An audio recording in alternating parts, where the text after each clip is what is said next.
As always in the pits, there's a view of the Renaissance Center, and now the first three rows, Jackie.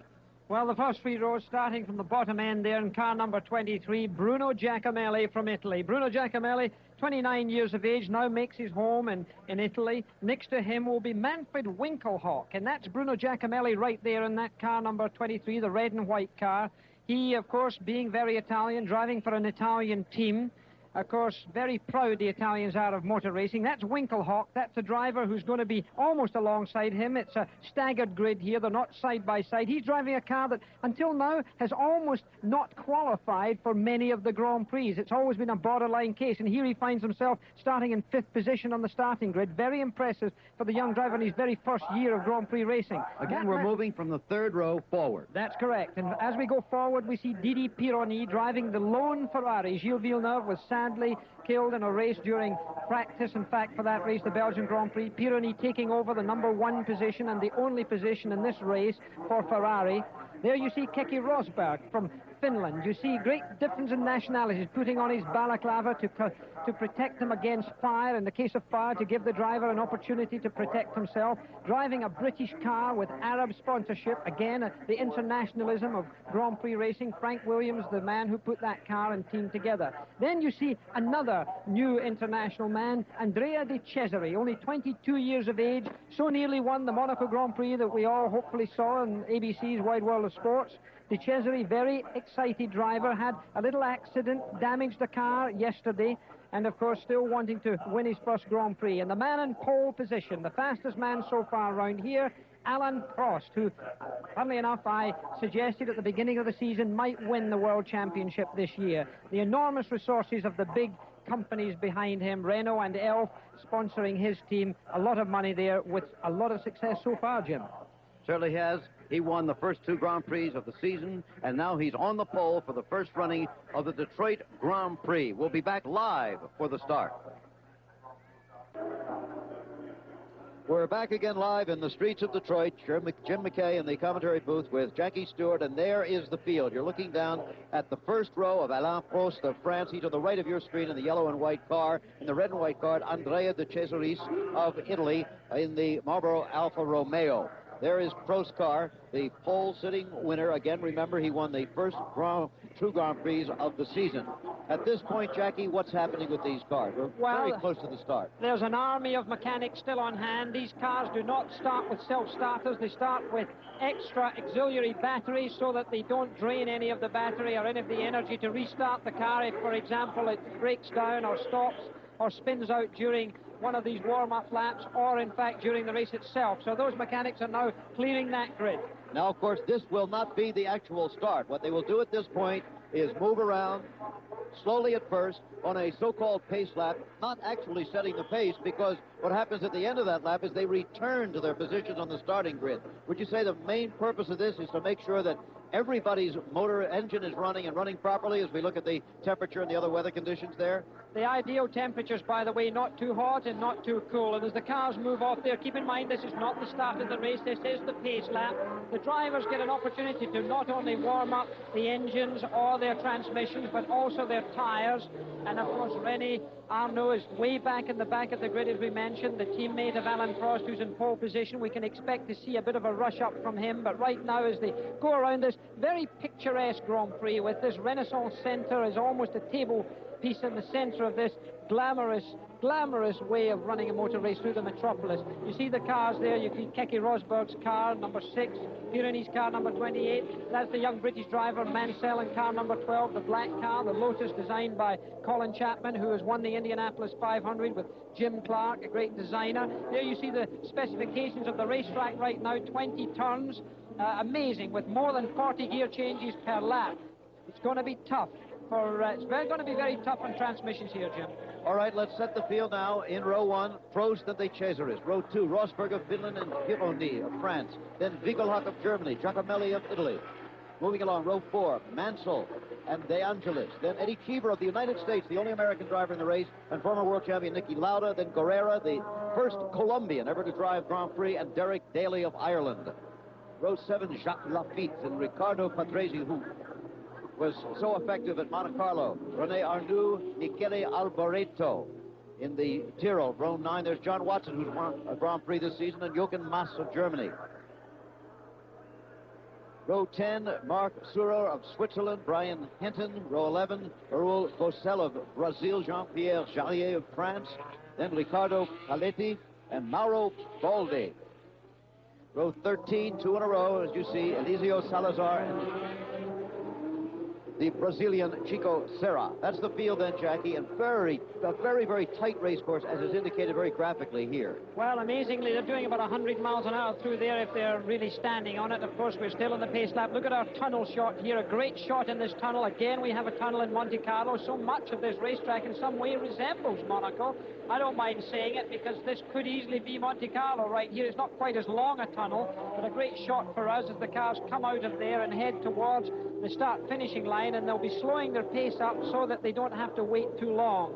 Now, Nelson Piquet, the reigning world champion, has not qualified for this race. He had problems, mechanical problems yesterday. There was rain in the afternoon session, and Piquet, the past world champion, 1981 world champion, is not in the race. First time it's ever happened since Jody Scheckter did not qualify at Montreal in 1980 while he was champion. We should point out the race is scheduled for 75 laps or 2 hours in time, whichever comes first. Our guess is that the 2 hours will come first. Now, what happens now, all the cars must come to a stop, and the picture on the right-hand side of your screen right now is a red light will come on when the official starter is satisfied that all of the cars have come to a complete stop. When that light comes on, within 10 seconds, the green light can go, and in which case that is the start of the race. Remember, of course, it's a standing start.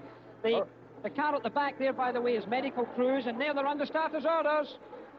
Post on the right of your screen. The Cesaris on the left. Keke Rosberg making the move into the first turn. It's Alain Prost, leader for the World Championship, out in front. The Polster leading, going through this first 180-degree, 100-mile-an-hour turn. It's Prost in front, followed by De Cesaris and Keke Rosberg. Look at Rosberg now moving to the right, Jackie. And also the Ferrari of Pironi up there as well, very tight in there, but it's Prost who out-accelerated the rest of the cars. He's got more horsepower in his Renault, although, on the other hand, it's a turbocharged car. It carries more fuel and therefore heavier in the beginning. Going on to the faster part of the racetrack, he takes a slight advantage there, but Alain Prost at the slowest part of the racetrack still has his lead there, followed by De Cesaris, then Keke Rosberg, then Pironi, and then one of the Lotus cars, probably Mansell in the Lotus car. But Prost stretching it out just a little bit on the first lap of the first Detroit Grand Prix. And here, one car pulling off to the side. Let's get the number on that car. Number 30, that is Mauro Baldi of Italy, of the Arrows team. At the hairpin, pulling off the race course. And again, Attendant there very quickly with a fire extinguisher, by the way. Well, a very disappointed young man, but there's Alain Prost, remember the man who's leading this World Championship this year in the Renault, accelerating out onto Jefferson and heading up towards the Cobo Hall, the big convention center. Hard braking again with full fuel load at this time. The car is rather clumsy and difficult to handle. Now downhill into a depression here. Looks like a tunnel, but it isn't. They'll go under a small overpass, but then head for the real tunnel. Here is the tunnel, the one that reminds you so much of Monte Carlo with the Renaissance Center in the background. He's streaking through that tunnel at about 140 to 145 miles an hour, braking heavily for a second gear corner right now. Alain Prost driving very neatly at this point. He must not make a mistake, and in the early laps it's so easy, and there's one of the cars. Yes, we have there Raul Bossel of Brazil in the march. 2 cars so far having small incidents on the race course. Prost still leading as they finish the first lap. Prost followed by De Cesaris in the red and white car, then the green and white car of Keke Rosberg of Finland. Prost out in front, that's the yellow and white car just leaving your screen. De Cesaris, the red and white. Rosberg, then as you see, Pironi, Mansell of Great Britain, and Giacomelli. They'll be nearing the hairpin, and we'll see if that race car is still in the area. They're still racing under green. You get this wide shot by the church. Here they go. No, it's well parked on the side. No problem. Slowest part of the race course, and now this left turn that would be a normal left turn, as you'd see on a regular street, because that's what these are. Hard left, 90-degree turn. Well, the car that's leading there, and there's an oil flag out. I see one of the marshals holding a yellow and red stripe flag out there to demonstrate that there may be oil on the racetrack. It may be slippery, so the drivers will take another line. This information tremendously important to the race drivers to be kept informed. Quite often after the first lap, some overfilled oil tanks can spill out and there can be trouble. One of the Tyrrells in the pits. Oh, Michele Alboreto in the pit. Now, this is the young man who finished third at Imola earlier in the Grand Prix season, showing great promise in the pits already. But the man not in the pits and very much in a commanding lead so early in the race is, of course, Alan Prost. And the team we saw in the pits, Tyrrell, it's your old racing team. You must feel a little personal twinge for them. Yes. Into the tunnel for the second time goes Alain Prost of France on Renault. It's a French driver, a French car, a French engine. French all the way. And look at Keke Rosberg closing in on Andrea De Cesaris. A battle for second place now shaping up. De Cesaris of Italy, the Alfa Romeo. Look at Rosberg, almost making the move for the pass. Well, he's really scratching to get round there. De Cesaris driving a 12-cylinder car, the Alfa Romeo engine car, a little more flexible in its engine power. But and we have Jochen Mass. It looks like the German. No, it's one of the ATS cars. It's Winkelhoff. That's Winkelhoff, who started well up, who started on the third row, the young West German, who surprisingly qualified so well, but he's out of it now. Manfred Winkelhoff of West Germany on the ATS team. And here we still have Keke Rosberg pursuing De Cesaris of Italy. Rosberg of Finland in that green and white car of the Williams team, which, as you pointed out, is really international, Jackie. It has Arab sponsorship, Saudi Arabia, English car, Finnish driver. And also, ironic, they had a great dice together, a great battle in Monte Carlo. Again, 22 years of age, the young man in the red and white car, and the man behind him in the green and white car is 33 years of age. And there you see the order as we have it just now, live here from Detroit. The car number 6, the white car you see, is the car of Keke Rosberg. This is the lead car, of course, of Alain Prost. Tremendously young and talented driver. Very impressive. Jackie, where can Rosberg pass? Where's the spot to do it? Under braking. He will wait to see De Cesaris make a slight error, and you can see how much of the road they use there coming on to Jefferson.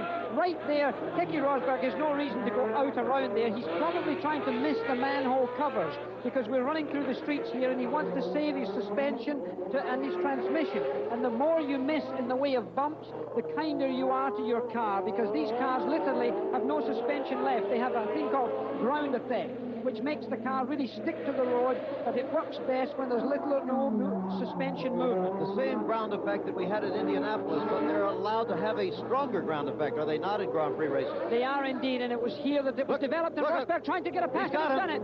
Keke Rosberg of Finland passing Andrea De Cesaris of Italy for second place in the race. It looks to me like De Cesaris is in trouble. He's gone into the pits. De Cesaris has gone into the pits. That was the final corner in that lap, so Andrea De Cesaris has had a problem in his Alfa Romeo. They have been unreliable, and you see him in the pits right now.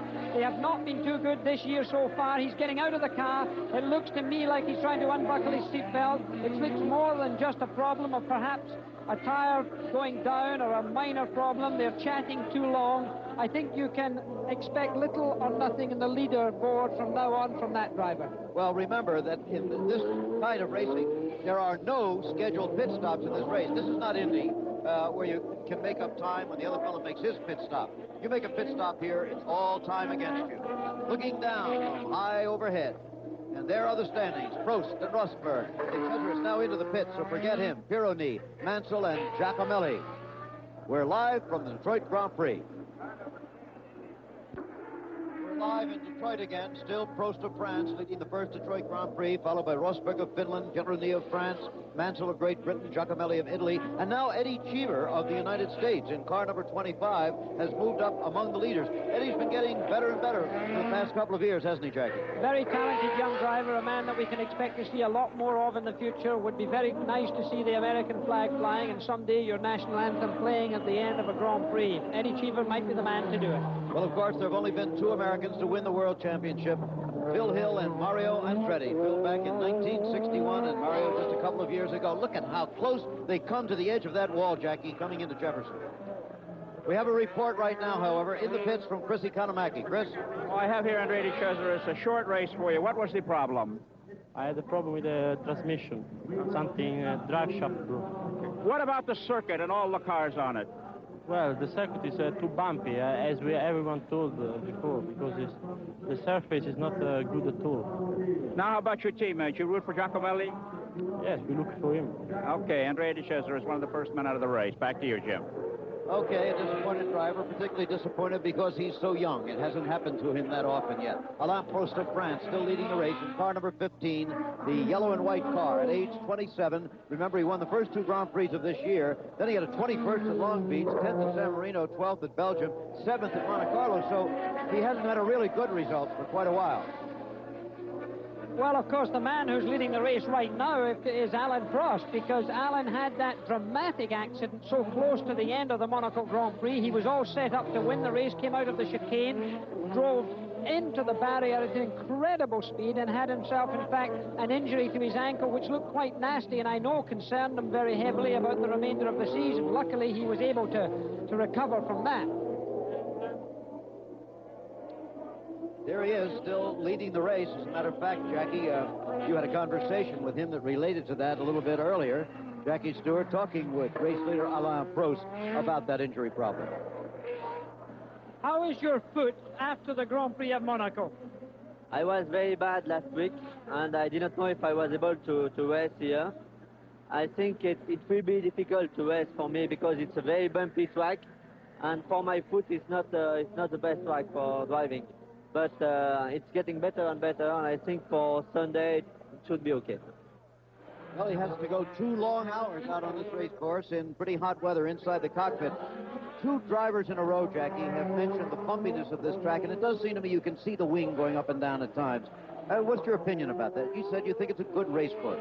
Well, you know, the racetrack itself, in my opinion, and there's Winkelhock, by the way, while we just, for a moment, Winkelhock, in fact, chatting to one of the German journalists, obviously Germany. The great thing about the internationalism of motor racing, all the journalists come from all around the world, but to get back to that problem, it's a question of the surface of the racetrack vis-a-vis these motor cars. There's literally no suspension on those cars left, which I believe is wrong.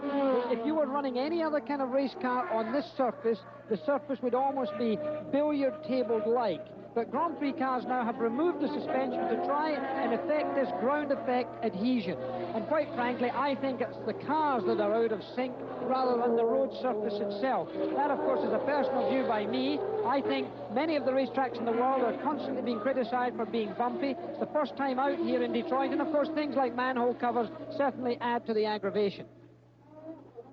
Okay. It's still Prost of France leading in the first Detroit Grand Prix. All right, let's try to pick up a battle here. Whoops, out of the race car. That's car number 2, Riccardo Patrese of Italy. The man who won the Monaco Grand Prix, he's perfectly all right, you can see. He's jumping well away from his race car and getting behind the barriers, and he's come in contact. Yeah, he's got the Colombian there, the first Colombian ever to race in Grand Prix, Roberto Guerrero, in the Ensign car. Well, the two of them obviously have come together. He's all right, too. They're perfectly safe. The drivers are fine. They've dismantled a few of the tires here that are used to slow the cars down more progressively. Steam rising from, obviously, the Ford engine Brabham there. There's a little fire in the back. There's no fireman there. They don't see it from the blind side. They'll get somebody on it right now, I'm sure. Firemen coming. Yeah, here right comes the extinguisher. They're going to handle this. An oil fire, in fact. You can see it there. The race, however, continues on. This is not Indianapolis car racing. This is Formula One Grand Prix, unless the incident blocked. Well, wait a minute. We've got a red flag now. We've got a red flag, Jackie. They're going to stop the race. The red flag is shown. In fact, that is an amazing thing. It's not unusual. It's very unusual to see a red flag now being pulled for a motor race of this kind. They're going to show the red flag. The cars will come past the start-finishing line, and then it will be shown a black flag around the racetrack to be sure that the rescue crews can reach this damaged car. We've only been 13 minutes and 28 seconds into this race here, live in Detroit. It could make for a rather confusing visual situation, Jackie, because, as you know, what they're going to do is return to the starting grid. This is what we have been told, and go on the starting grid in the order of the standings right now, but the separation in time will not be there. So conceivably, we could see a car that appears to be leading the race that's actually a number of seconds behind. We can keep you at home up to date on who's leading, but it may not appear that he's leading in the race. Well, there will be a restart. Well, there you see the standings at the moment as we've got a red flag, something you don't see too often in Grand Prix racing except for major emergencies, but it has happened, so stand by.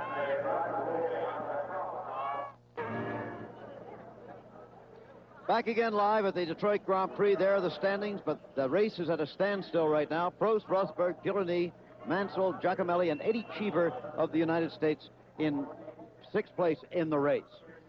So, kind of unusual, and what I would like to know, the information we have not been able to get yet, Jackie, is why would they get a red flag in a Formula One race if that's the only incident out there, and it's the only one our cameras have been able to find.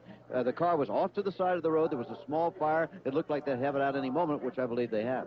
They may well have thought, Jim, that the rescue crews, in fact, were in potential danger, and therefore, for that reason, they would stop the race rather than risk some of their corner marshals being involved with other cars. With the smoke around, perhaps visibility wasn't so good, and I suppose just in the interest of safety, they've decided to do it. It is, in fact, a very unusual occurrence. I haven't seen one of those for a very long time. We had it in Montreal a few years back when there was a blockage of the racetrack on the first corner immediately after the start. But I think here they were looking at their very first Grand Prix, and I suppose they wanted to be safer than sure. Yeah, well, maybe that's the better course. Oh, I think so. I don't think there's any doubt about that at all. Okay, well, as you know, we have two reporters on the race course and in the pits. Chris Economaki in the pits, Sam Posey out on the race course itself, but moving just about wherever he wants. He's kind of a free spirit out there. And let's go down to Sam Posey right now. Jim, what happened? I was right here in turn one. The car that you see behind me now being carried away, Guerrero seemed clearly to blame. He was taking a wide line here into turn one, and he turned directly into the Lotus. And that set off the accident, which, of course, subsequently involved Patrese. Now, you see them working on Patrese's car to free it from the tire wall there. It was a very dramatic moment when those of us who were on the outside here of turn one could see fire coming from the back of Patrese's Brabham. But the people that were over there close to it couldn't see that. And it was a very, very tense moment. They finally got to it. It seemed, of course, it was probably only a few seconds, but it seemed to us here like a very long time. I just had a chance to talk to Patrese. He was in no mood to do an interview. I must say I find some of the Europeans very short-fused about this kind of thing, having just been at Indianapolis. But Patrese was shaking his head, and he just walked on.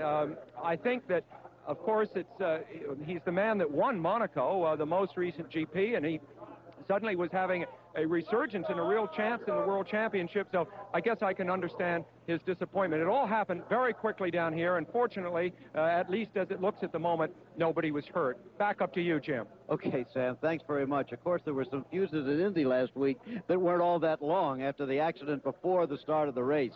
Now, Chris Economaki is down, I believe, with the race leader, Alain Prost. Chris? Yes, Alain, I saw it when you stopped the brakes of smoking. What kind of condition is your car now?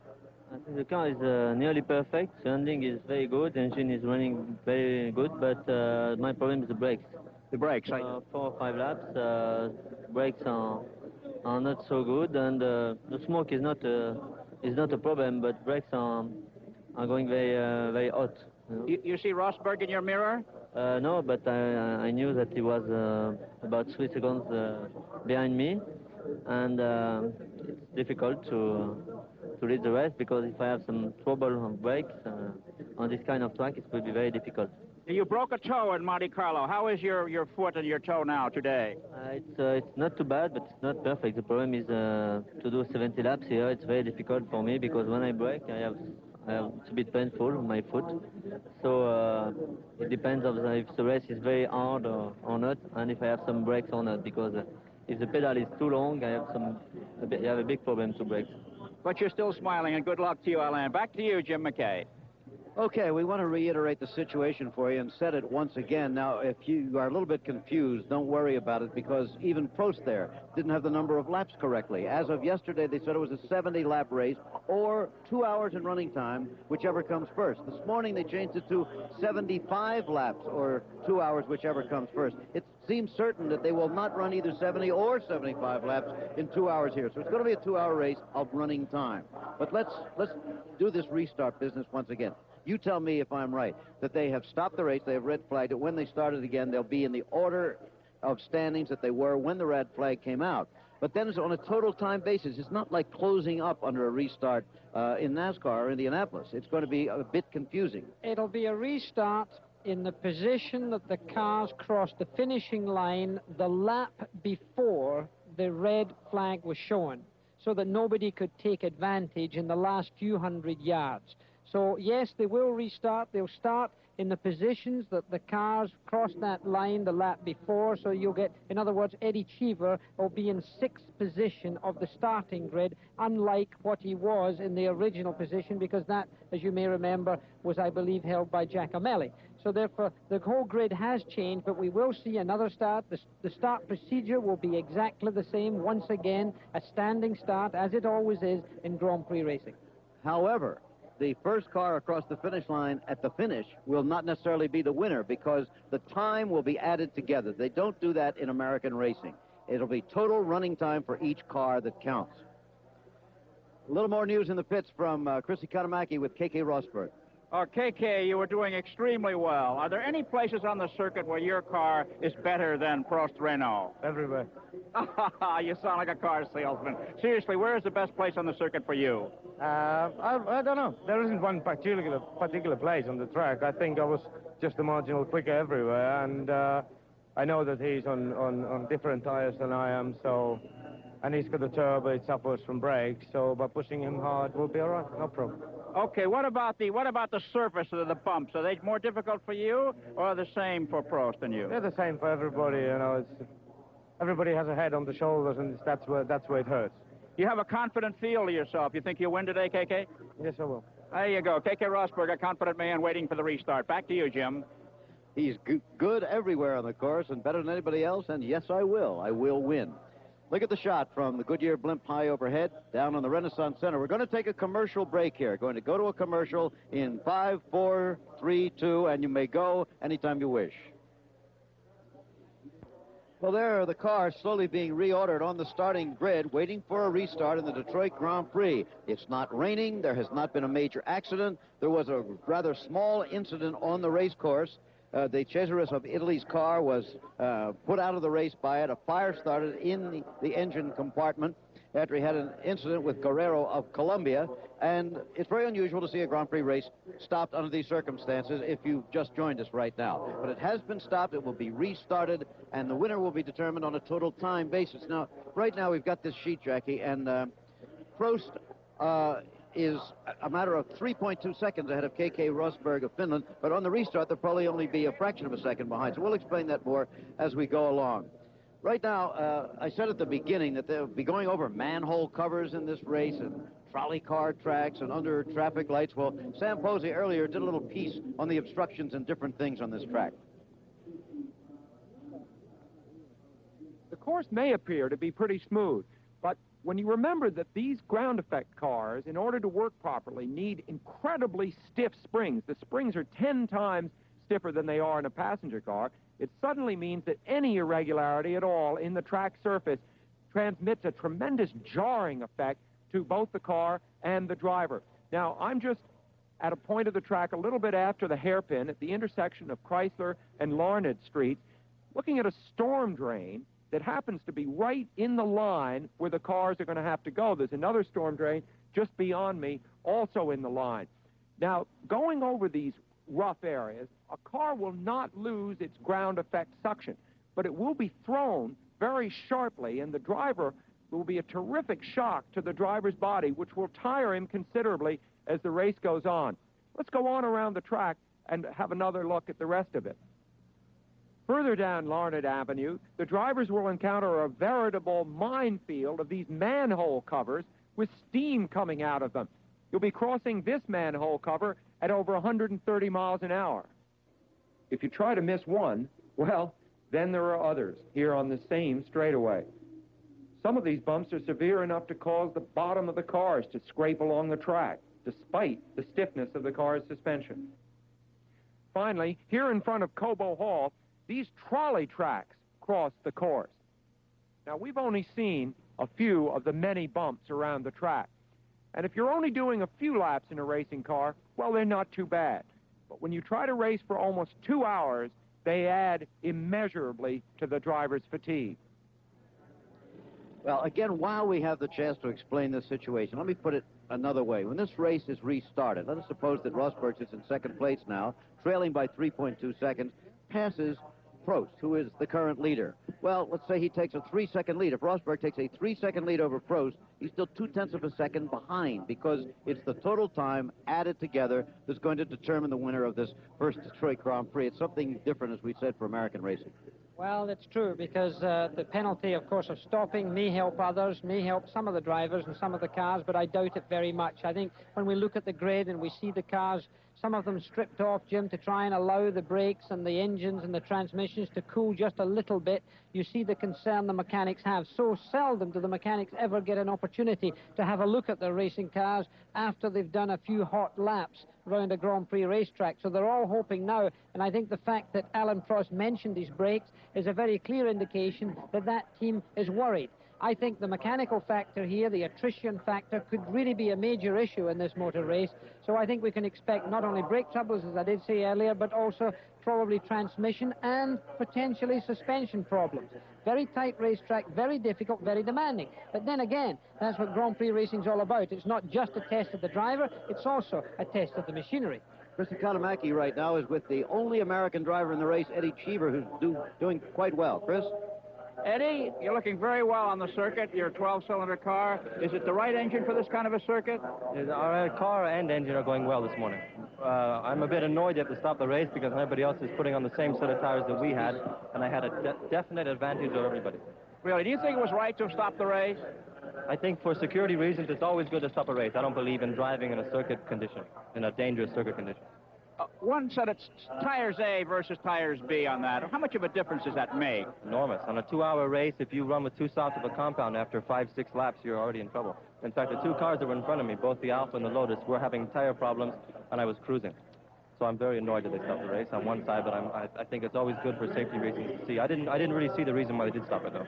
Okay, Eddie Cheever, a little bit annoyed. Back to you, Jim.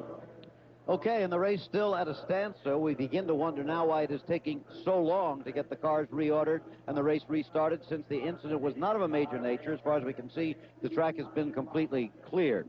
However, we're going to have another couple of minutes. That is quite obvious. There's still mechanics and people all over the race course at this point. Jackie Stewart, a little bit earlier, did a piece taking us inside a Formula One race car. Very hard to see inside any modern race car. Everything is so tight now. But he had the opportunity. Let's take a look at that piece. A Formula One Grand Prix car is a slick and almost perfect aerodynamic shape for the job it does. But underneath this thin skin is in fact a mass of engineering wizardry. With the fiberglass bodywork off, you can see the confines of where the driver sits. With the bodywork on, it would cover over this water radiator on this side, the oil radiator over here. The steering wheel, very small. It's only 10.5 inches diameter, mildly padded and very thin, allows the driver to go from lock to lock and then go to full left lock, for example, to get round the tight hairpin. Not much to confuse the driver in this dashboard, only 1 gauge left. The rev counter up to 11,000 revs in this Ford Cosworth engine. This light here only comes on if the oil pressure drops too low. On the right-hand side of the cockpit here, an adjustment for brake balance. If you want more brake on the rear, you do this. If you want more braking efficiency on the front, you turn it this way. Down here further on the right is the gear shift. 5 forward gears, 1 gear for reverse. On the left-hand side of the dashboard, this here is a self-starter. If the driver spins out on the racetrack, stalls his engine, he would pull that to restart it. Right here is the fire extinguisher switch. That sets off an extinguisher in the cockpit and also around the engine. The ignition switch, an electric fuel pump to start the engine up with. This here is a light that, in the case of heavy rain, a high-intensity light goes on the rear so that cars following can see the car in front. This here is a cold start, would you believe? In cold mornings, to try and assist it, a retarder for the ignition to start. Right down here, they call it the kill switch. In the case of an emergency, this would come into operation, switch everything off electronically. Seat belts, they're made for emergencies. Just as we should always wear them in our street cars, race drivers always do wear them. 6-point fastener, 2 between the legs to stop him from submarining or going under his seat belts. 2 shoulder harnesses and, of course, the waistband. Now, these would normally hold a driver into a car. Recently, there was a dreadful accident in Belgium where Gilles Villeneuve died and was thrown out of the car. But that was an extremely unusual accident because the car totally destroyed itself around the driver. If an accident does occur and fire is involved, there is a medical air supply that plugs into the helmet of that driver. This is not oxygen because oxygen does burn. A driver can be trapped in a car for up to 1 minute while his rescuers try to get him out. Okay, Jackie Stewart earlier in the cockpit. There's the Renaissance Center once again. The view from the Goodyear Blimp Enterprise from Pompano Beach, Florida. There it is. Captained by Captain Mike Fitzpatrick from Newport, Rhode Island. Enterprise, Goodyear's newest blimp, by the way. One of only 4 blimps in the world. My goodness, I can remember way back in World War II, and the U.S. Navy used to have a whole fleet of blimps that would patrol, Jackie, out in front doing anti-submarine patrol. But now it's down to 4. And here are the standings. In the first Detroit Grand Prix, Alain Prost of France and Keke Rosberg of Finland, Didier Pironi of France, Nigel Mansell of Great Britain, Giacomelli of Italy, there you saw the other one, Niki Lauda of Austria, Lafitte, Daly of Ireland, Arnoux of France, De Angelis of Italy, Jochen Maas of West Germany. The standings 7th through 12th place there. Again, we're going to take a commercial break and return to the streets of Detroit. Well, here we are. Detroit, Michigan is the scene. There you see the Detroit River behind the superimposition. Boats out for a Sunday afternoon cruise have stopped, all of them trying to get some kind of a look at the world's first Detroit Grand Prix motor race. Well, we'd like to be watching it now, too, but there's been a very unusual circumstance. Normally you think of Formula One Grand Prix racing as being very different from American racing. American racing, either at Indianapolis or in NASCAR, will stop the moment one drop of rain falls, in essence, and for other reasons. But Formula One, one of the big selling points of the sport has always been we ride unless the race course is totally blocked. Well, the race course was not blocked. There was an incident out there. There was a minor fire in the engine of one of the cars, which was put out quite quickly. But before that happened, the red flag came out with great speed, and the race was stopped. It's been stopped for better than a half an hour now. Latest word we have is that it may be a good many more minutes before they restart again, but that's not official. Here are the standings in the race. You see 7th through 12th place there, right there. That's not the leaders, 7th through 12th. Niki Lauda, the former world champion, doing quite well. Sam Posey has been wandering around at various areas on the course. He might have some information for us. Sam? Well, Jim, you know, it just seems interesting to me that we've been talking here about an enormously sophisticated sport. Jackie mentioned this at the beginning. These cars are probably the most expensive automobiles in the world. And yet, what happens when an accident occurs? They run into these old tires that have been put around the track. Look at these things. The tread is all worn away. They're complete junkers. This seems like the total contrast to the sophistication of the racing cars. And yet, these tire walls, as they're called, tire barriers, are some of the most effective ways known to man to arrest a car that's out of control. Not only the this simple method of strapping them together with a nylon strap keeps them from exploding apart and rolling all over the racetrack.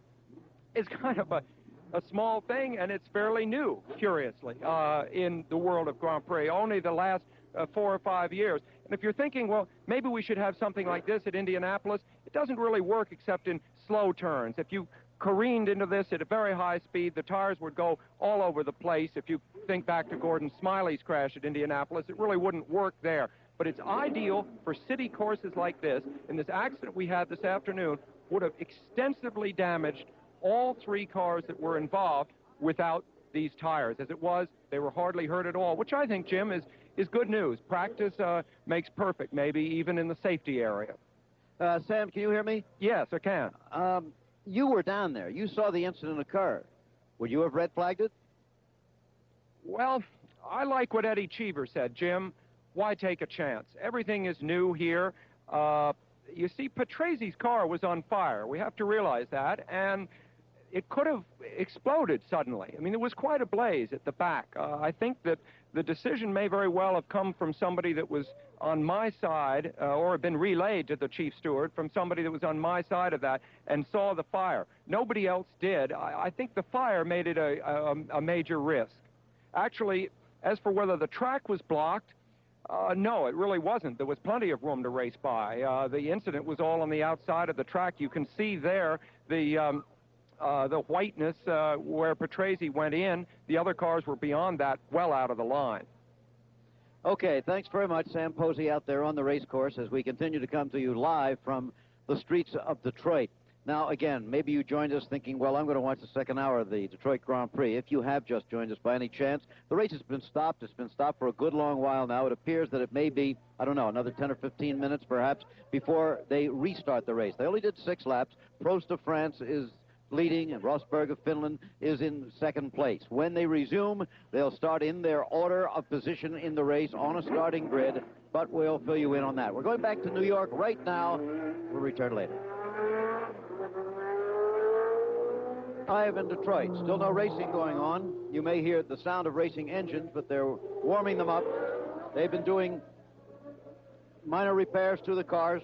What are they allowed to do at this point? There's a car on the race course, for example.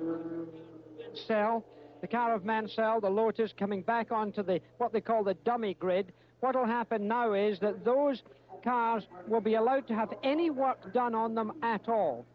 Anything Even if they had time to change an engine, Jim, which they don't, but they could have done. They can change the skirts of the aerodynamic assistance. They can change tires. They can fill it up with gas. They can do anything at all. Of course, the cars that are already out of the race, such as Patrese's car and Guerra's car that were involved in the little incident that stopped the race. And incidentally, I've just had the message on. I spoke to Patrese when I went out onto the starting grid there. What occurred was Guerra spun.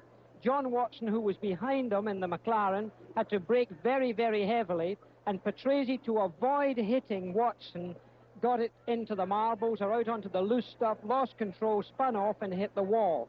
So that was the reason for the problem of taking out Patrese, who, as you may remember, won the Grand Prix of Monaco, seen, of course, in ABC's Wide World of Sports. So now the cars are being serviced by the mechanics. They can do anything they like to them, as I said. A lot of them have taken... But if they could fix Patrese's car, could it go back in the race? No. He is officially out of the race. He's finished. He cannot come back in because the red flag did not go out until they passed the start-finishing line. So he is officially out of the race. You have complicated rules in Formula One, Jackie. Well, I thought it was a simple sport. It's for simple men, but it's not a simple sport. No, but nowadays, now the mechanics are really working hard in the cars, trying to get the temperatures down, of course, topping them up with fuel, trying to get... They can change tires as well, so therefore any tire temperature that was affected before, if the driver felt that his tires were not behaving correctly, they can, of course, change them. The bodywork in the Tag Williams cars, for instance, were all taken off so that the cars could breathe more easily, the water coolers could cool more quickly, etc. Okay, only 6 laps have gone by, another scheduled 69, but it'll really be a 2-hour total time race. Well, let's see, they're going to start in a matter of minutes now, about 12, 13 minutes. Why don't we take a break and then return to Detroit? Okay, back again live in Detroit. Jim McKay with Jackie Stewart here. The race has still not been restarted. The first information from the stewards was that they'd restart about 3:20 Eastern time, then 3:25, then 3:30. They're now saying the last word we have from them is 3:25. As you can imagine, all sorts of furious rearrangements going on. As they said, once again, 3:35, the most recent figure they gave us. Standings in the race, of course, remaining the same as you see. There will be a restart in the order in which they were placed in the race at the time the red flag went out after a comparatively minor incident. So we're going to take one more break, then come back, and I think they'll be started fairly soon.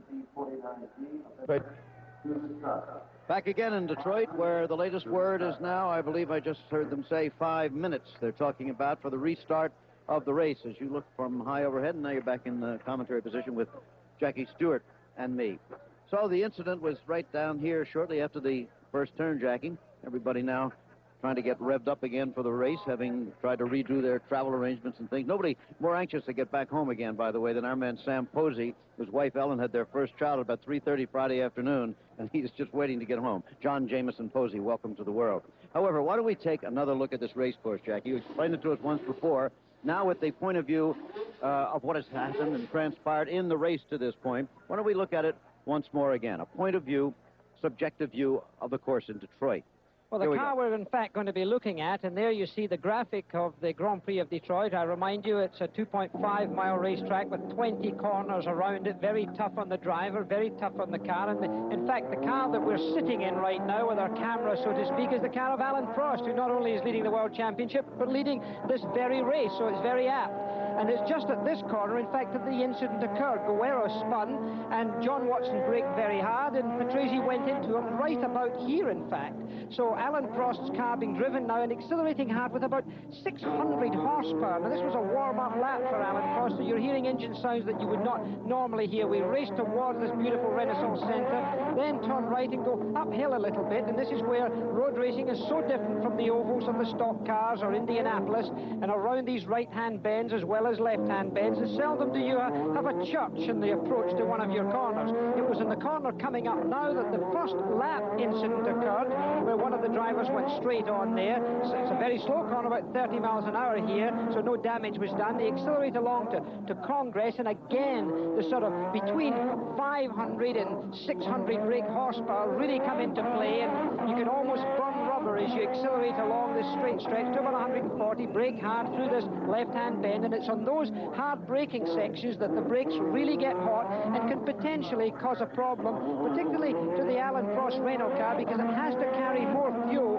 than the normally aspirated Ford engines, for example, so they're a little heavier. So Alan Prost is going to have to be a little bit gentle with his braking and often with his transmission, because here we're accelerating towards the Cobo Hall here, the convention center, in second gear. We'll remember all that horsepower, churning that rear suspension, churning that transmission, and again it gets heavily bumped over these trolley rails there as it goes down towards the confines. The great sound and resilience of these, in this case, 6-cylinder engines. Some of them are 8 cylinders, and the Alfa Romeos have 12 cylinders, a normally aspirated 12-cylinder for the Alfa Romeo. De Cesare is out of the race, one of the leading Alfa drivers. And then they go through this great tunnel where, of course, difficult for light if oil is on the racetrack. Another slow right-hander in second gear, followed immediately as we go onto the Detroit River and accelerate towards the chicane, which is the final corner here. You can go right round the chicane, as Prost's car will, or turn left into the pit lane, and of course many of the cars went in there for service. We're back now, as you can see, on the racetrack. Many of the drivers back in, and there you see the order of finish. The lap before, we had a red flag here in Detroit. If some of you who have just joined us did not know, the race was stopped. Nobody was injured, but we're just about ready for a restart. We might point out that the reason the delay has been so long, we might say again, is because of the regulations of Formula One. They have to wait a certain length of time. We'll be back. And Winkelhock, disconsolately after a fine 5th position, is in the pits. Well, to the confusion of everybody, it got sorted out in the end, and an hour later we now see Alain Prost in his car for the 2nd grid. It looks rather more than 14 as I look down the 2 rows of the grid from our commentary position. Yes, we reckon it's thank you, James. It looks like 18 cars to us. Well, there in pole position, Prost, and alongside him Rosberg, and away they go around the warm-up lap. They come round, they break down into what's really, it calls itself 2 corners, turn 1 and turn 2. It's left-hander, quite open in the entry there. They're still slowing down through this bit, then it tightens up, and they go into quite a tight, narrow exit out of there, which is not a bad thing to have a bit of space to funnel into for the first corner when everything's a little bit crowded. Accelerating way down the straight into turn 3, which is a right-angle right-hander. The circuit is characterized by an awful lot of very straightforward right angles. Very slow, track very narrow, you see there, narrower than most street circuits even. And it's very much squirt it, stop it, turn it, and squirt it again operation for drivers here. Here they come down to one of the really tight first gear hairpins, immediately turning right out of it. We're now moving on to turn 7, the left-hander again, another right angle. See, at least the track opens out a little there. They're getting a little bit quicker. Then they wind a little bit past the Congress Center, which is on both sides of the track there, down into sharp left on turn 8, then they turn right again very sharply. Second gear stuff. The second gear, of course, will take a terrible bashing in the gearbox, being constantly beaten in and out and all that load going through using a low second gear, the tight circuit. Transmissions will be at a premium. We've already seen drive shaft go on to Cheserus's car, and I should think we'll probably see a few more transmissions fail to take the distance. Now they're coming down one of the longer straights on the circuit to turn 12. They go through there, left hand. Then they turn left-handed again through turn 13, similar corner. Winding around again. And they're just about to come out onto the riverfront. There they go, through turn 15, out onto the riverfront, into the tunnel. They're now headed back towards the pits, but they've got a couple of little hiccups, little slow hiccups on the way. So as you can see, a very busy circuit indeed for the drivers. Not really any serious amount of rest. Very hard on the machinery because it's all stop, start, squirt stuff. But not quite as hard on the driver as some circuits because we haven't got the long radius sweeping curves where the cars can really build up the big G. They won't be putting quite such big G forces here, but at the same time, the drivers are going to be pretty tired because they're up and down through the gearbox all the time. Concentration, as usual in the street circuit, at an absolute premium when you're surrounded by a tunnel of walls where 1 foot wrong, off comes a corner of the car, and three-wheelers don't win Grand Prix. Right, thanks, James. Now, I remind you, everybody, watch the car on the left, the white and green Williams of Keke Rosberg. The first turn and the approach to it is absolutely critical to him. There is the pole position man, Alain Prost, who was leading part 1 when it was stopped on lap 7. And Keke Rosberg with his 3-litre engine, watch the lights as ever. The only circuit in the world where normal traffic can go through as the race is running. Go!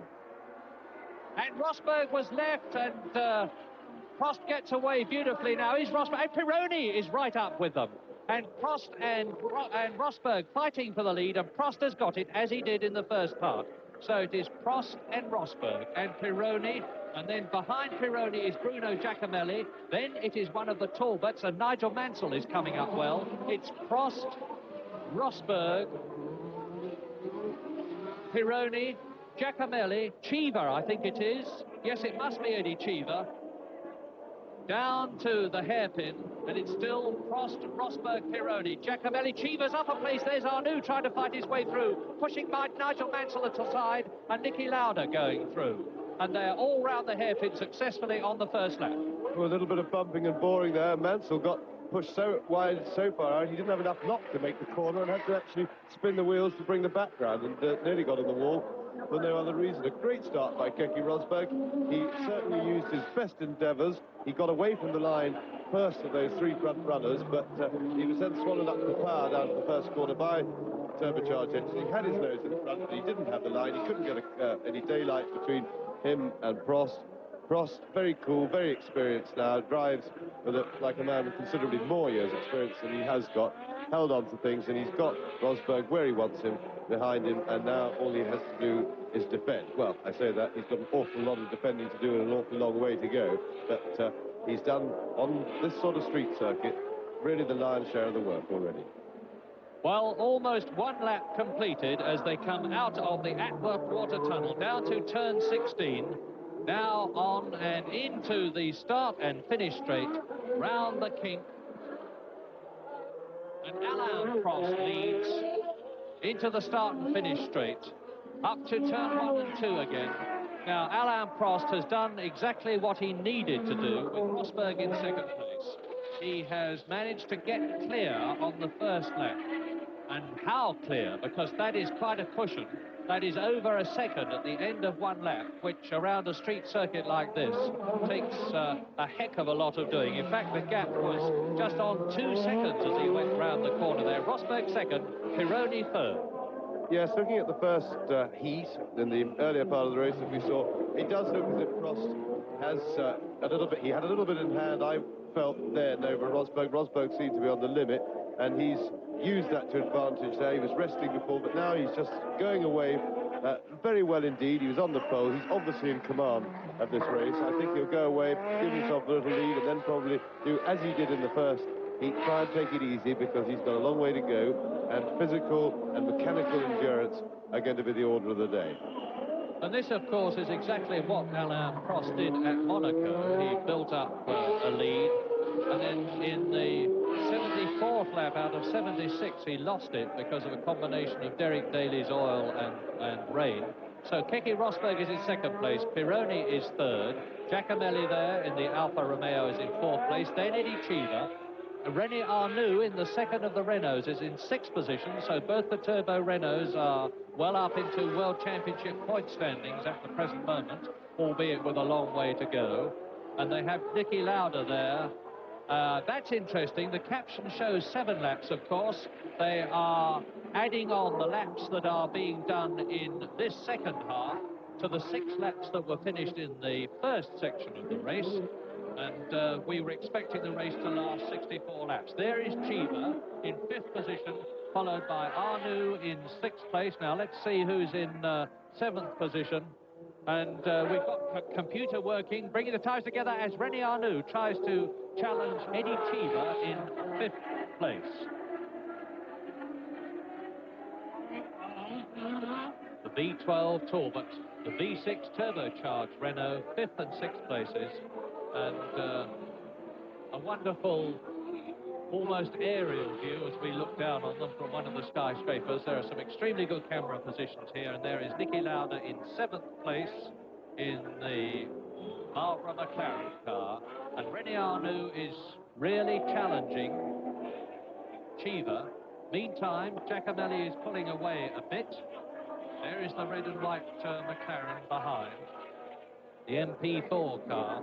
And now the leader, Alain Prost, on lap 3 in this rerun section. That means lap 9 altogether when you take into account the first part. And we'll give you a time difference on Alain Prost as he goes past us. But at the moment, the gap is some 2.84 seconds. And the gap between Keke Rosberg and Didier Pironi is 1.6 seconds. So there's about 4 seconds separating the first and third men. Into the tunnel for the third time in this restarted race. And Alain Prost is showing all his class. And he really does deserve a win. He has had another win, I should say, because after all, he has 5 wins already in the last 2 years. 2 this year, 3 last year. Another lap completed. Prost, and he's easing out all the time the gap between himself and Keke Rosberg. Keke Rosberg must be getting very bored with second position. He's had it for so long in so many races this year. By the way, Eliseo Salazar, the Chilean driver, actually started the race, hit one of the barriers, a glancing blow on the first lap, and rejoined.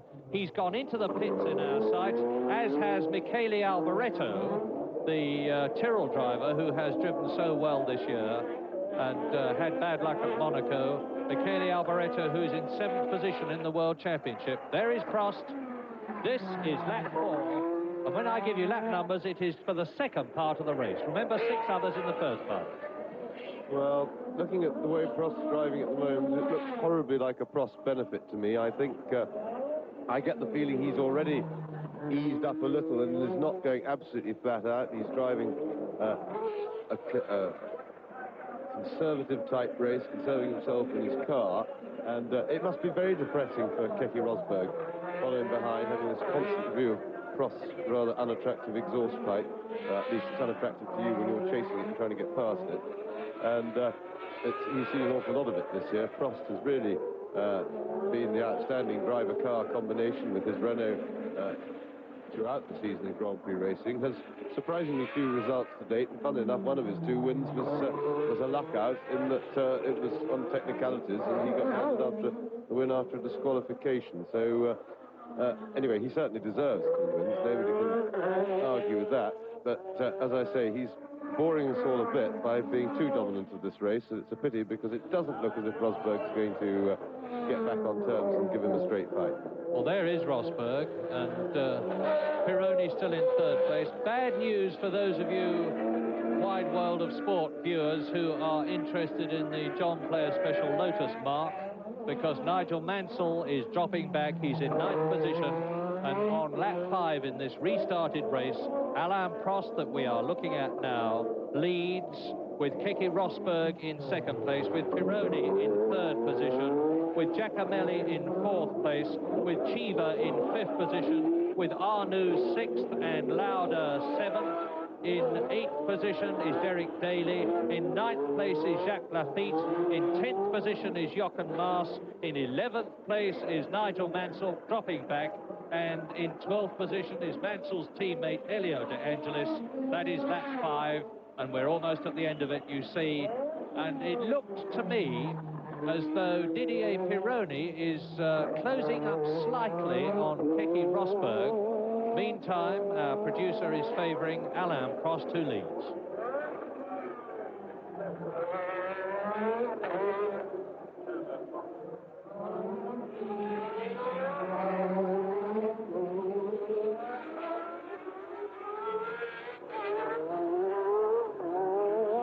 Into the tunnel for the 5th time, Alain Prost.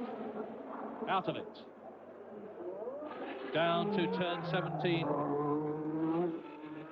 The right-hander, out of it. Now up to the kink, which is turn 18, the left, right, left, left, right, left, and out of it. Past the pits complex to complete lap 5. Alain Prost leads. There is Rosberg in the background.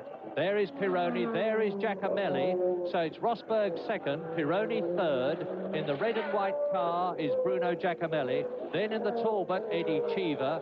Now René Arnoux. And behind René Arnoux is Niki Lauda in the Marlboro McLaren car in 7th position, chased by Derek Daly. There is Cheever, that is.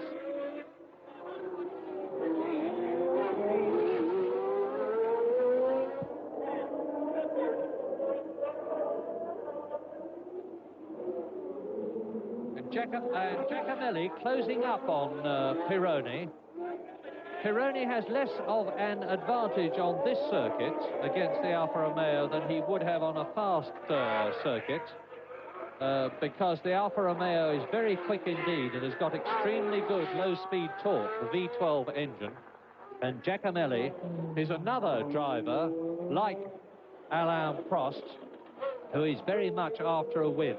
Giacomelli led Watkins Glen the year before last, the last Grand Prix of the 1980 series. And since then, the Alfa Romeo has been dramatically improved. It's the centre of these 3 cars in 4th position.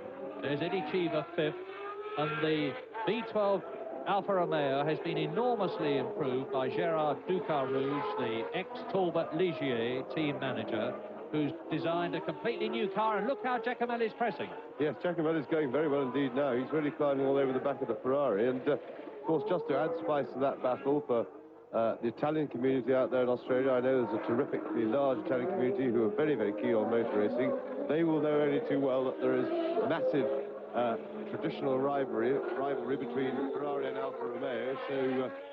So whoever you're rooting for, this is a good battle. And into lap 7 they go now, with Alain Prost still leading, but a good battle behind him, and Keke Rosberg, who is 2nd for 3rd position. There's Cheever, who is 5th. Behind Eddie Cheever, you should see the red and white car of Niki Lauda, if we dwell for a moment on one of the corners. But that's Eddie Cheever, 5th position, Lauda in 6th place then, Prost leading, Rosberg 2nd, Pironi 3rd, in 4th position Bruno Giacomelli, in 5th position Cheever, in 6th position Lauda, and as far as cars are concerned, with Giacomelli now, as James rightly says, climbing all over the Scarlet Ferrari, turbocharged 1.5 litre Ferrari of Didier Pironi, and trying now to go through, but he won't get past there. Trying to pass somebody on a right-angled corner is difficult, but when it's Pironi, it's quite impossible, and Cheever now is having a go at Giacomelli. Yes, a wonderful demonstration of the power of the Ferrari. They climb all over him in the corners, closing right up against Giacomelli. Now you watch that lead stretch away. Ferrari just has a huge amount of power. The turbocharged engine there, I would say, is a good bit more powerful than the Renault's, but the Renault's got a much better chassis. Here they are, climbing all over each other, and there's this Chiva climbing in all over the back just to add spice to the thing. Pretty good close-up shot there. The camera didn't quite have the call in the frame, but excellent stuff. Now we're going to see the Ferrari once more stride away, and it does make it impossible to pass in that situation, really. You can see that he's pulling, anything up to 6 or 7 lengths on any sizable straight, and you can't pass from that far back. You've got to have your nose alongside at least to have a stand, especially against the driver of Pironi's experience. And there, look back a bit, and you see Niki Lauda. Now, because Pironi is holding up Giacomelli, and because Giacomelli is holding up Chiva, Niki Lauda, with a comparatively clear circuit in front of him, is closing up all the time on the 3rd, 4th, 5th men. Niki Lauda in 6th position. Still Prost leading, still Rosberg in 2nd place. There is Pironi, Giacomelli, Chiva, 3rd, 4th, 5th. Watch, though, for the red and white car of Niki Lauda with the red rear wing. That's the way to tell the difference from a distance between the seemingly identical red and white Alfa Romeo and the red and white Marlboro McLaren. Same livery, distinguished by the different colours of the aerofoils at the front and the rear. They're black carbon fibre on the Alfa. Another problem, of course, the drivers suffer from, there's Chiva having a little look, but not really there. Another problem the drivers suffer from on a circuit like this is when trying to overtake, they've got a very, very restricted visibility because their heads are only about the height of the wall, so they can't see over the wall or see anything there. And, of course, when the circuit's so narrow, their vision is basically filled by the car in front. You can see where Giacomelli was then right up under the Ferrari's wing. He can't see much of the corner. He can't see where it is unless he comes out. And he's then still got the Ferrari in the way of some of his reference points. So this visibility problem and lack of reference points on the circuit, because you're in this tunnel of either cement or metal barrier with reflection even off the barrier, is a problem peculiar to street circuits, and it's a big one when you put it on top of all the other problems there are for passing. Well, now, our American producer is very sensibly staying with the most exciting battle in the whole race, and with Prost leading and Rosberg on his own in 2nd place, Niki Lauda in 6th place. There, the 4th of these cars, is closing all the time on Eddie Chiva, who is 5th, Giacomelli, who is 4th, and Pironi, who is 3rd. And you've seen the caption which told you that Niki Lauda is the fastest man on the circuit. Alain Prost is now 3.6 seconds ahead of Keke Rosberg.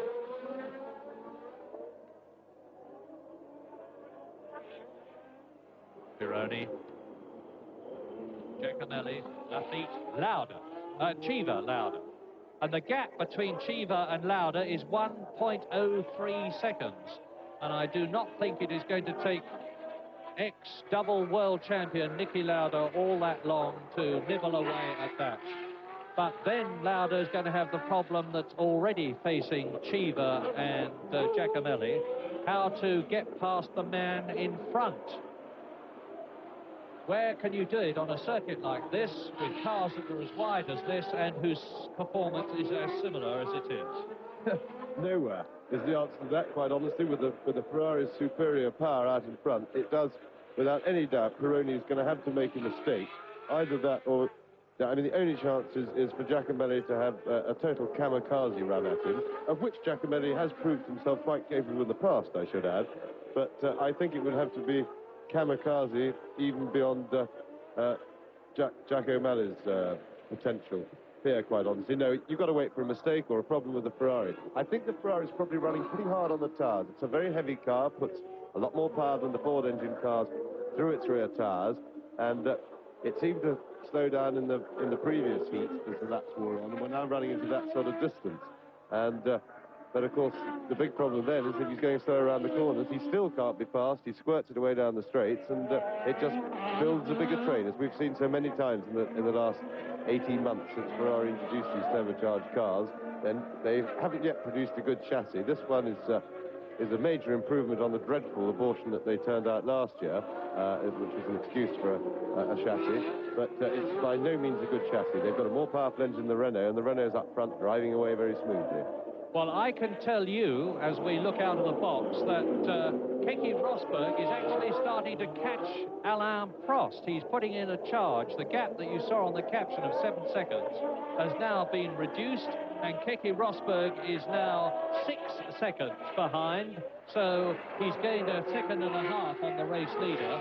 But even if he gets on Prost's tail, as you can see from what Pironi and Giacomelli and Cheever and Lauda are doing, Prost has only got to hold his racing line confidently, and he is now more than experienced and competent enough to do that, to make it virtually impossible for Rosberg to get back. So, get past. So we are now watching a race where a lot of drivers are trying to pressure a driver or drivers in front of them to make a mistake in the knowledge that there's no other way they're going to get past.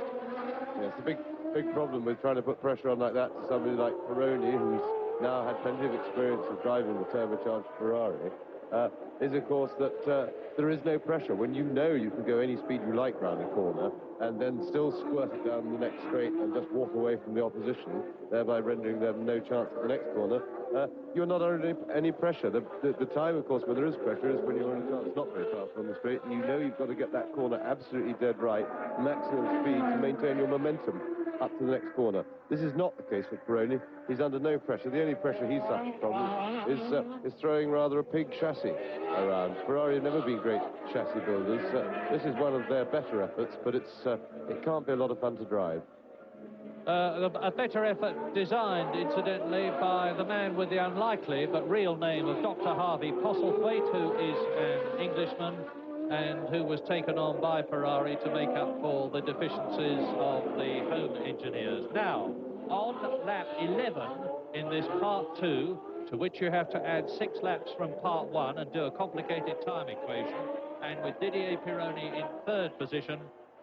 Yes, but I was going back to what you're saying about Harvey Postlethwaite. Certainly Ferrari, it was a wise move for them to try and get into some of the British technology as far as chassis building is concerned, which has always been superior, whilst they picked probably the best engineer in the business in terms of producing cars very well, engineering them very well. Harvey Postlethwaite has never been one of our top designers. He has never, in fact, designed a winning car for Grand Prix racing. Cars he's designed have won a couple of Grand Prix, but they've never been competitive. The Hesketh was his first effort.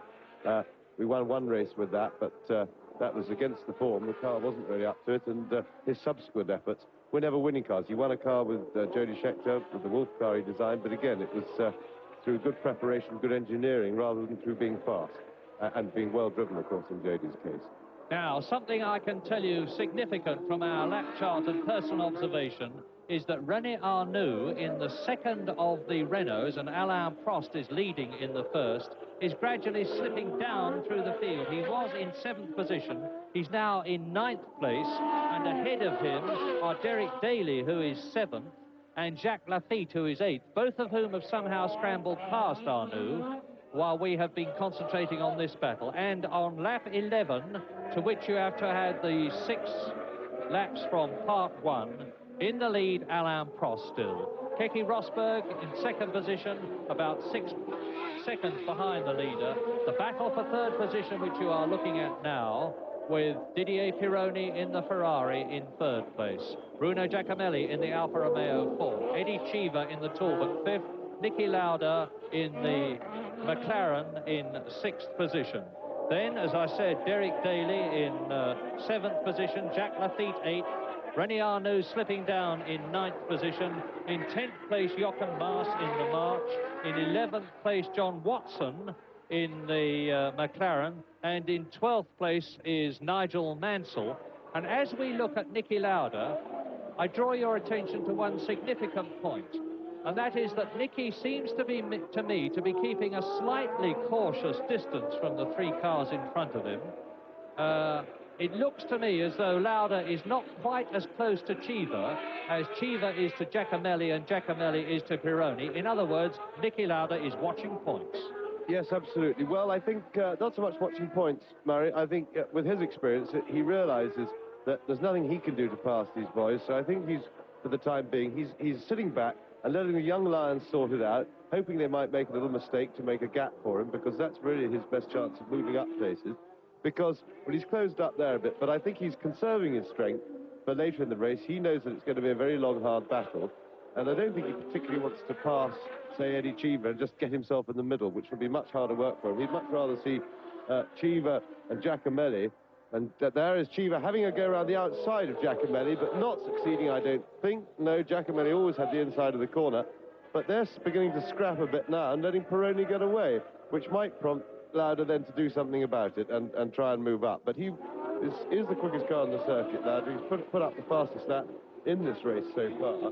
So I think it's, unless something's gone wrong with his car, we can't say he's struggling to hold on. Murray's absolutely right. He's watching.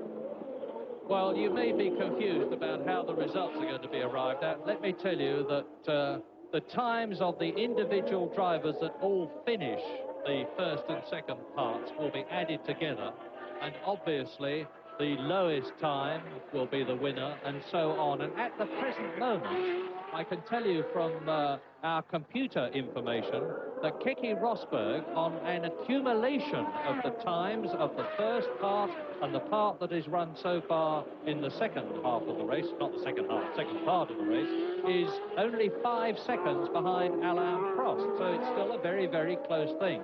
But I suspect we're going to need some pretty delicate computer work to sort the results out. And it's heartening that at the present moment, most of the runners are still very much in the race. I was saying earlier on that with only a few starting in comparison with the full 26 who were supposed to go at part 2, we were expecting decay to set in pretty early. Well, thank heavens it hasn't yet set in to any great extent. Elio De Angelis has disappeared off our lap charts and we haven't seen him anywhere around the circuit. But it is still then on lap 13, Alain Prost leading, Keke Rosberg second, Prost in the Renault, Rosberg in the Williams. Third, Pironi Ferrari. Fourth is Giacomelli Alfa Romeo. Fifth, Eddie Cheever there in the blue Talbot. Sixth, Niki Lauda in the McLaren.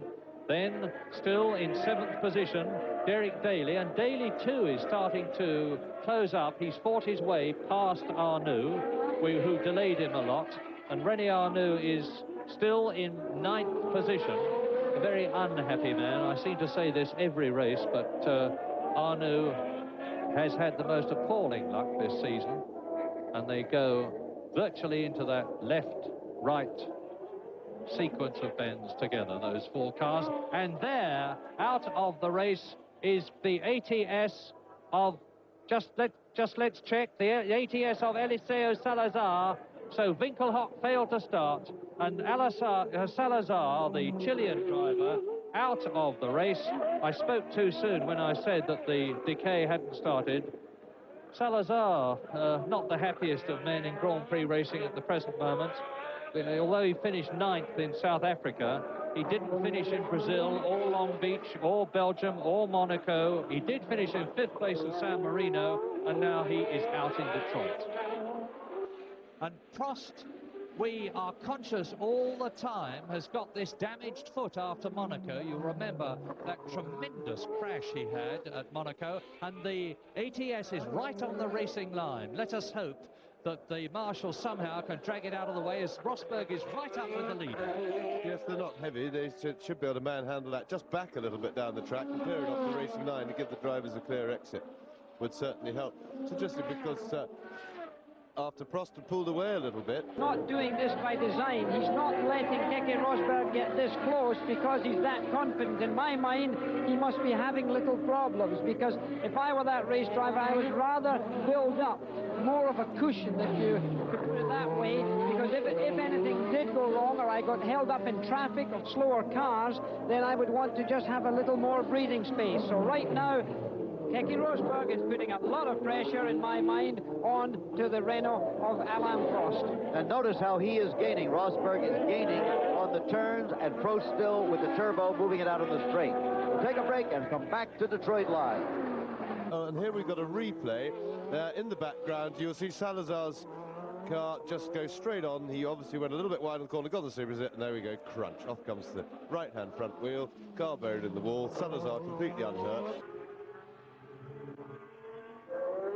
Rosberg, and so with this 3+ second lead that he's got in the previous heat, he may have opted just to take a pretty steady race at a nice steady pace and just make sure he makes no mistakes, thereby rendering the old story with the turbocharged power, making it impossible for Rosberg to pass, and he's got a 3-second cushion just in case Rosberg does get past, and he can then go for a big chase. We talk a lot about tyres in Grand Prix racing these days because they're so critical, and a few words on the situation here could be highly relevant, because the two giant tyre companies of Michelin and Goodyear roughly split the Grand Prix teams between them. And look at that, Rosberg going through, or trying to.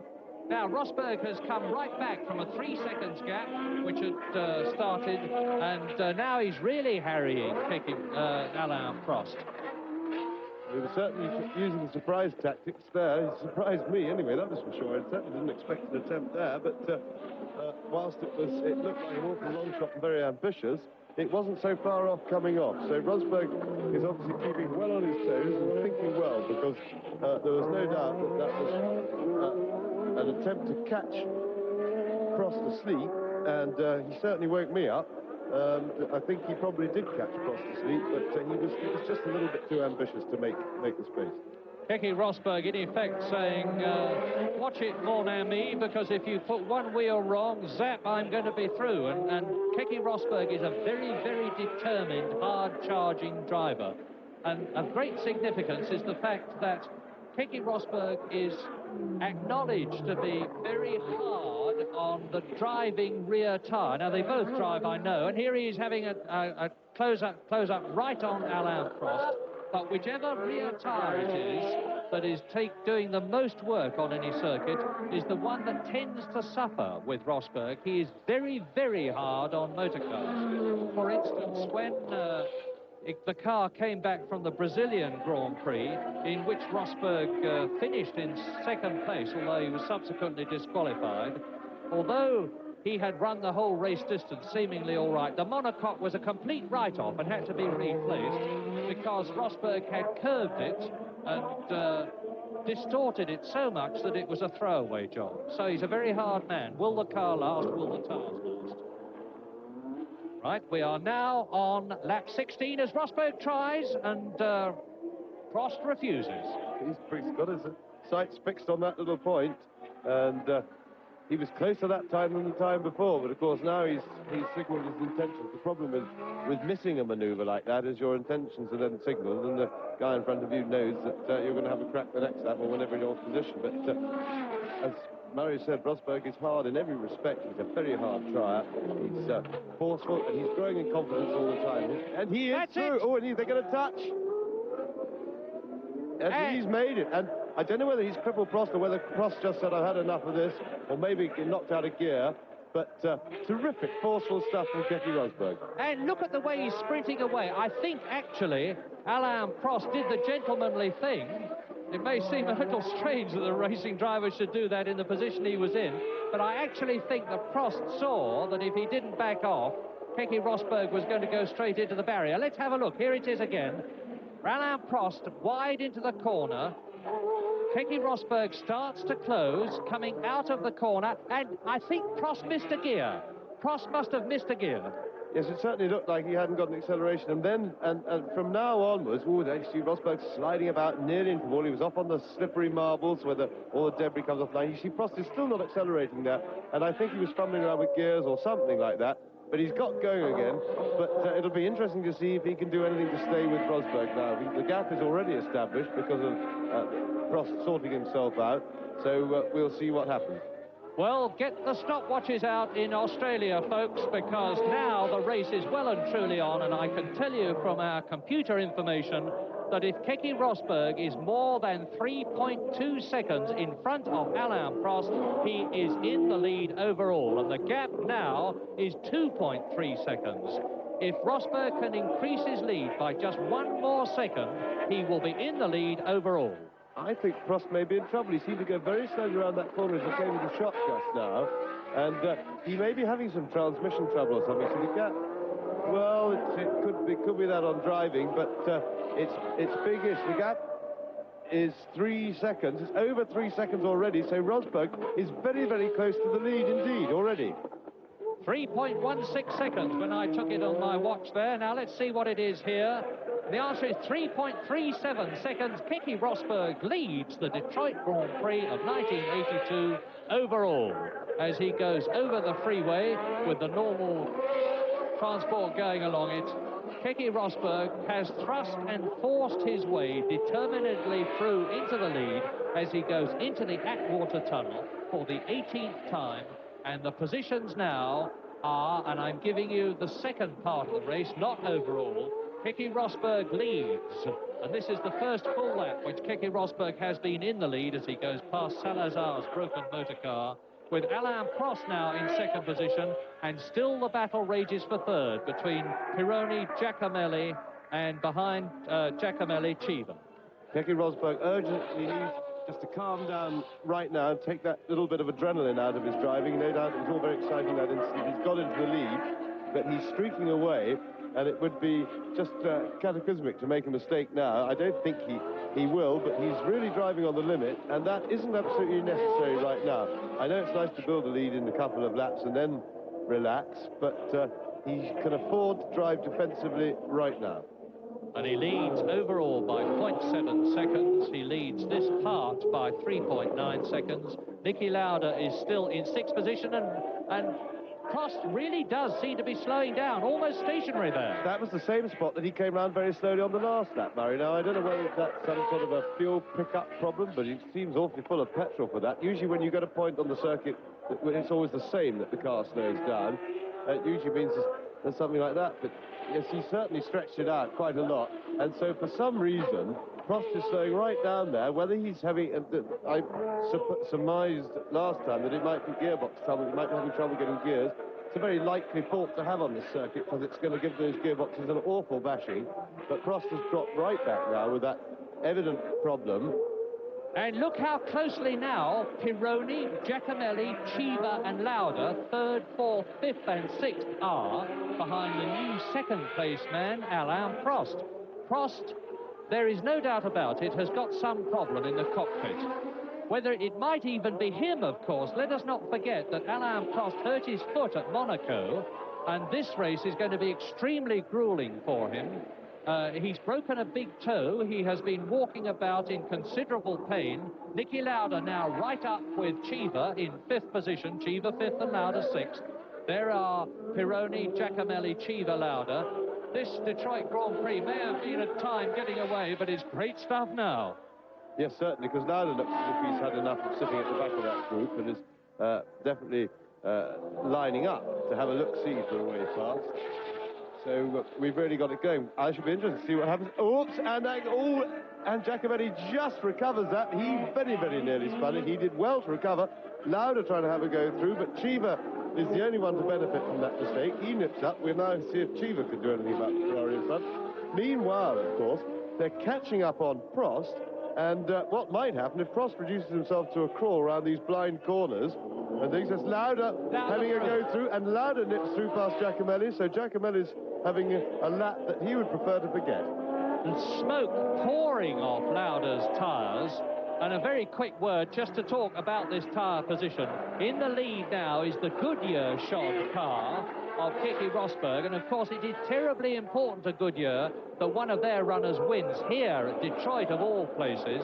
Prost there on Michelin, then Michelin with Pironi, Michelin with Chiva. Niki Lauda is also on Michelin, and so is Giacomelli. So in the first 6 cars, there is just one Goodyear shod runner, but it's the most important from their point of view because it is the leader. And now John Watson is moving up from the field. You just see a flash of him in the background. John Watson is in 7th place, having come up from 13th.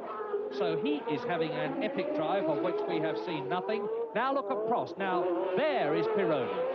We're going to have a tremendous 4 or 5 car battle for second position soon. Well, the McLarens have found certainly new life. They look very much revitalized, and it wouldn't surprise me if Lauda put up the fastest lap before he got stuck in the traffic and couldn't do any fast lappery. Watson's obviously going very fast, and I think we could have had a potential McLaren win yet again in this race if it hadn't been for this big traffic jam. and a couple of turbos, which Lauda has got to deal with, and Watson, if he's going to do anything later in the race, will also have to deal with, because meanwhile, it's letting Rosberg build his lead. But his lead is not too big to crack, depending on, or certainly not from this position, just depending on how long it's going to take Lauda and/or Watson, and/or Cheever, for that matter, to dispatch with these turbocharged cars. Well, there's confirmation of the fact that Prost is in trouble, because look, now Pironi is right with him, so is Cheever in his new 4th position, so is Lauda in his new 5th position, and Giacomelli seems to have lost a bit of heart and is dropping back in 6th position. John Watson coming up in 7th place. Behind John Watson in 8th position it is Daly. Then in 9th position it is Jacques Lafitte. In 10th place it is René Arnoux, who slipped down another place. In 11th position is Nigel Mansell. And look at this. Arnoux, Prost, Pironi, Cheever, Lauda, Giacomelli, and then John Watson. The race has been running 39 minutes, and we expect it to run 78 minutes. So it's just about at half distance if we're right. If you are thinking, what do you mean, if we're right, you should know. The answer is that there's a great deal of confusion at Detroit today, but we seem to be on top of it now with Keke Rosberg leading, and there were sparks coming up from one of the cars as it went through the tunnel there. Keke Rosberg leading, Alain Prost second, there he is. Pironi third, there he is and challenging. Cheever fourth, there he is behind Pironi. In 5th position, Niki Lauda. In 6th position, Giacomelli. And just behind Giacomelli and closing fast on him, John Watson. We are very soon going to have both the Marlboro McLarens in the first 6, because John Watson will determinedly find a way somehow to scramble past the Panda, which is what Bruno Giacomelli is called, largely because he has a tendency to look like one. Prost, Pironi, Cheever, Lauda, Giacomelli, Watson. That's how close it is.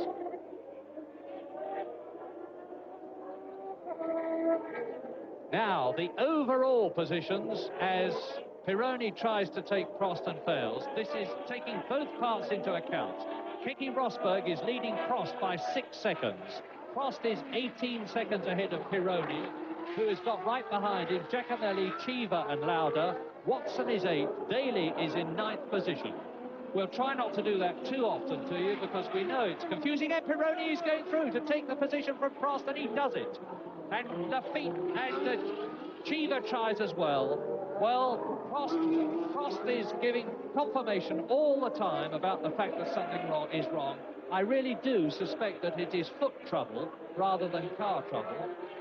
So now Didier Pironi in the Ferrari is up into 2nd place.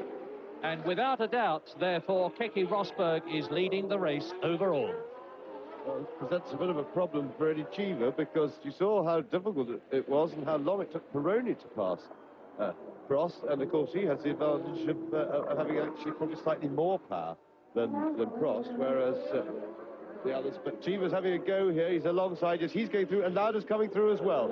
So very good opportunity by Lauda. He managed to take the space that Cheever already created and stick with it, and left Prost nowhere to go to get into the apex of the corner. They left him well behind. Giacomelli's going through. Yeah, Giacomelli having a nibble as well. One correction I feel I must make at this point is that Murray Walker said that the 6 cars behind that of Keke Rosberg were on Michelin tyres. In fact, the Ferrari is on Goodyear tyres, so now that puts Goodyear in 1st and 2nd place. Back to Murray Walker and James Hunter, Detroit. Yes, poor old Prost. He's not really having a very happy season. This injury, I think Murray is likely to be quite right on that. It's quite likely to be the trouble. Has come sort of capped it all, because he was winning at Monte Carlo. He makes one little mistake, and he's finding out the hard way that winning the World Championship is not just being the best car driver combination. It requires luck, which Prost certainly isn't having much of, and it requires a great deal of hard work to try and keep away whatever element of luck you can, because that one little error that he made in Monte Carlo, if that's hurting him here, this looks to me like a race that he should have won. If that's the reason, then you can can say that might take him on, and he's not accumulating points in the championship in the way that he'd like to or ought to be doing, be it through his own fault or through luck. But luck plays a big part. Yes, and he's going to lose his World Championship lead at the end of this race unless something incredibly dramatic happens. But let's take a pause on lap 23 as Niki Lauda tries to get past Cheever, and look at the situation. Keke Rosberg leads this part of the race and overall in the new FW08 Williams. In second place, there he is, number 28, Didier Pironi in the Ferrari. Third is Eddie Cheever in the Talbot. Fourth is Niki Lauda in the McLaren. There it is. In fifth position behind Niki Lauda is...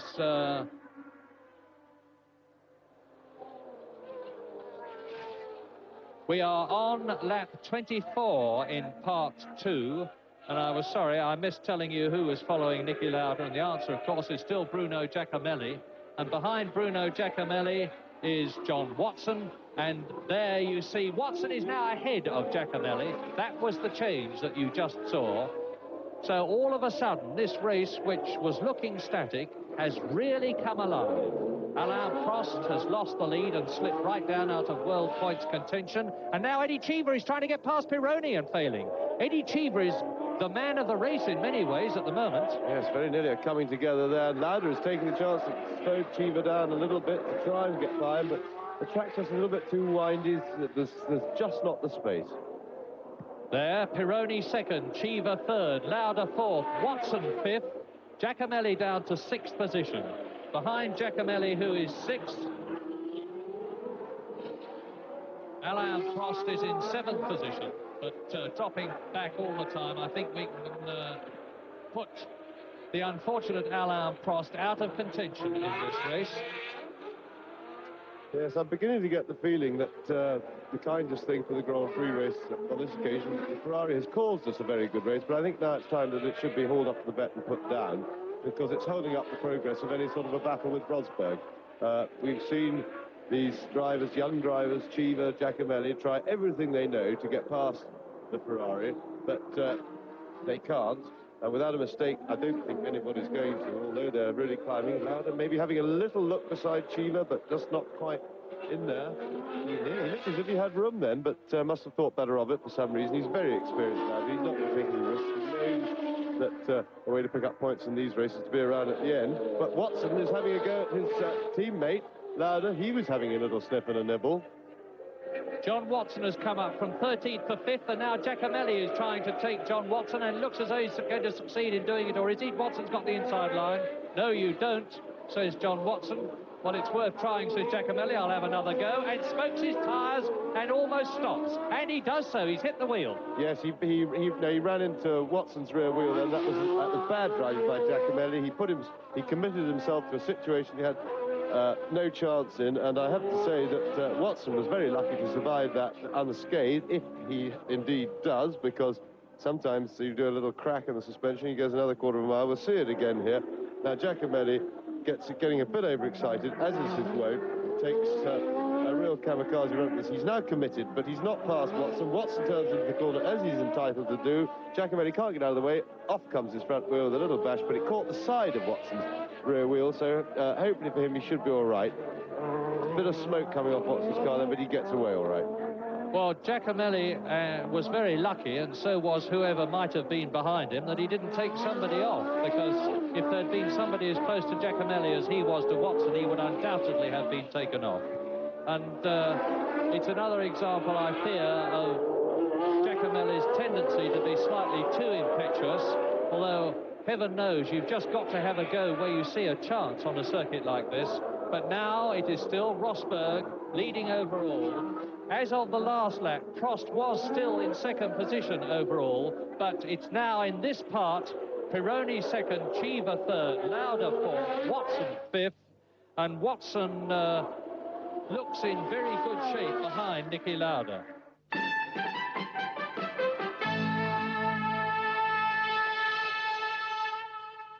And Prost in the pits, Alain Prost, who led and dropped right back out of contention, looks as though he is now effectively out of the race. And once again, we have the story of the Renaults having shown so much promise only to fail in the race. And there is the order, and we're looking at the battle for second position with Didier Pironi in the Ferrari, followed by Eddie Cheever in third place. Niki Lauda is fourth, John Watson right behind them in fifth position. And the gap between Keke Rosberg, the leader, and Pironi in second place is just under 21 seconds.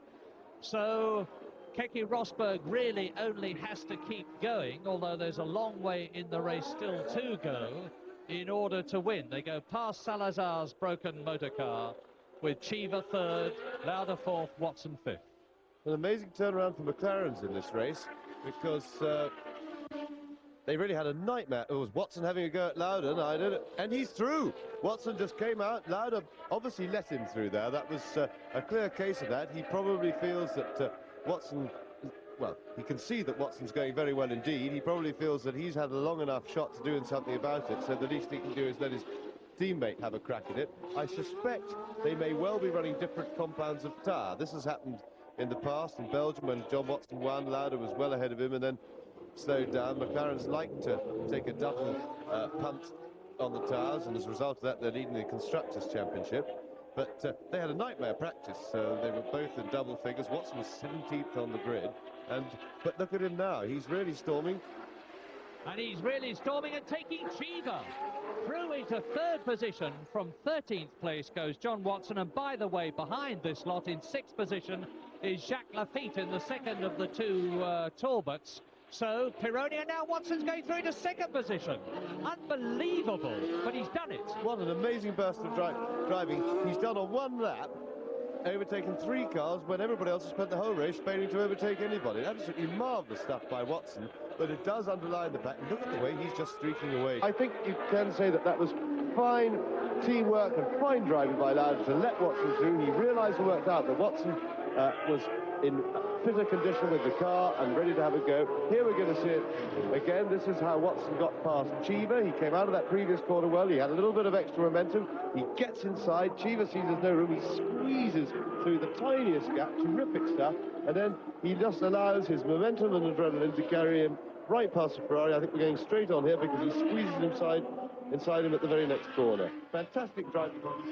Well, it seems John Watson's really got the bit between his teeth, and with a bit of luck we might just see a replay of the Belgium Grand Prix with Watson slowly but surely hauling in Keke Rosberg. In the meantime, Prost has pulled into the pits and he's out of the points altogether. I cross you back to Murray Walker and James Hunt. Watson, number 7 there, is now second overall to Keke Rosberg, and this is taking both parts into account, and is leading the World Championship. Very important indeed.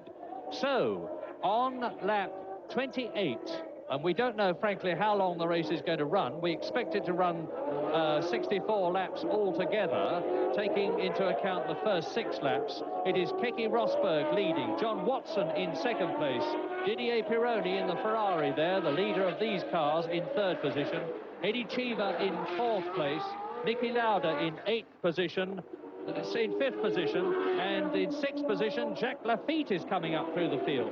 So the work that the Talbot, there's Lafitte in the background, the work that the Talbot people have done on the cars since Monaco, when they were an abysmal failure, has been enormously successful, with Cheever driving the race of his life in 3rd position and holding Pironi and keeping ahead of Niki Lauda, is driving superbly, and Jacques Lafitte going very, very well in the second of the new Talbots.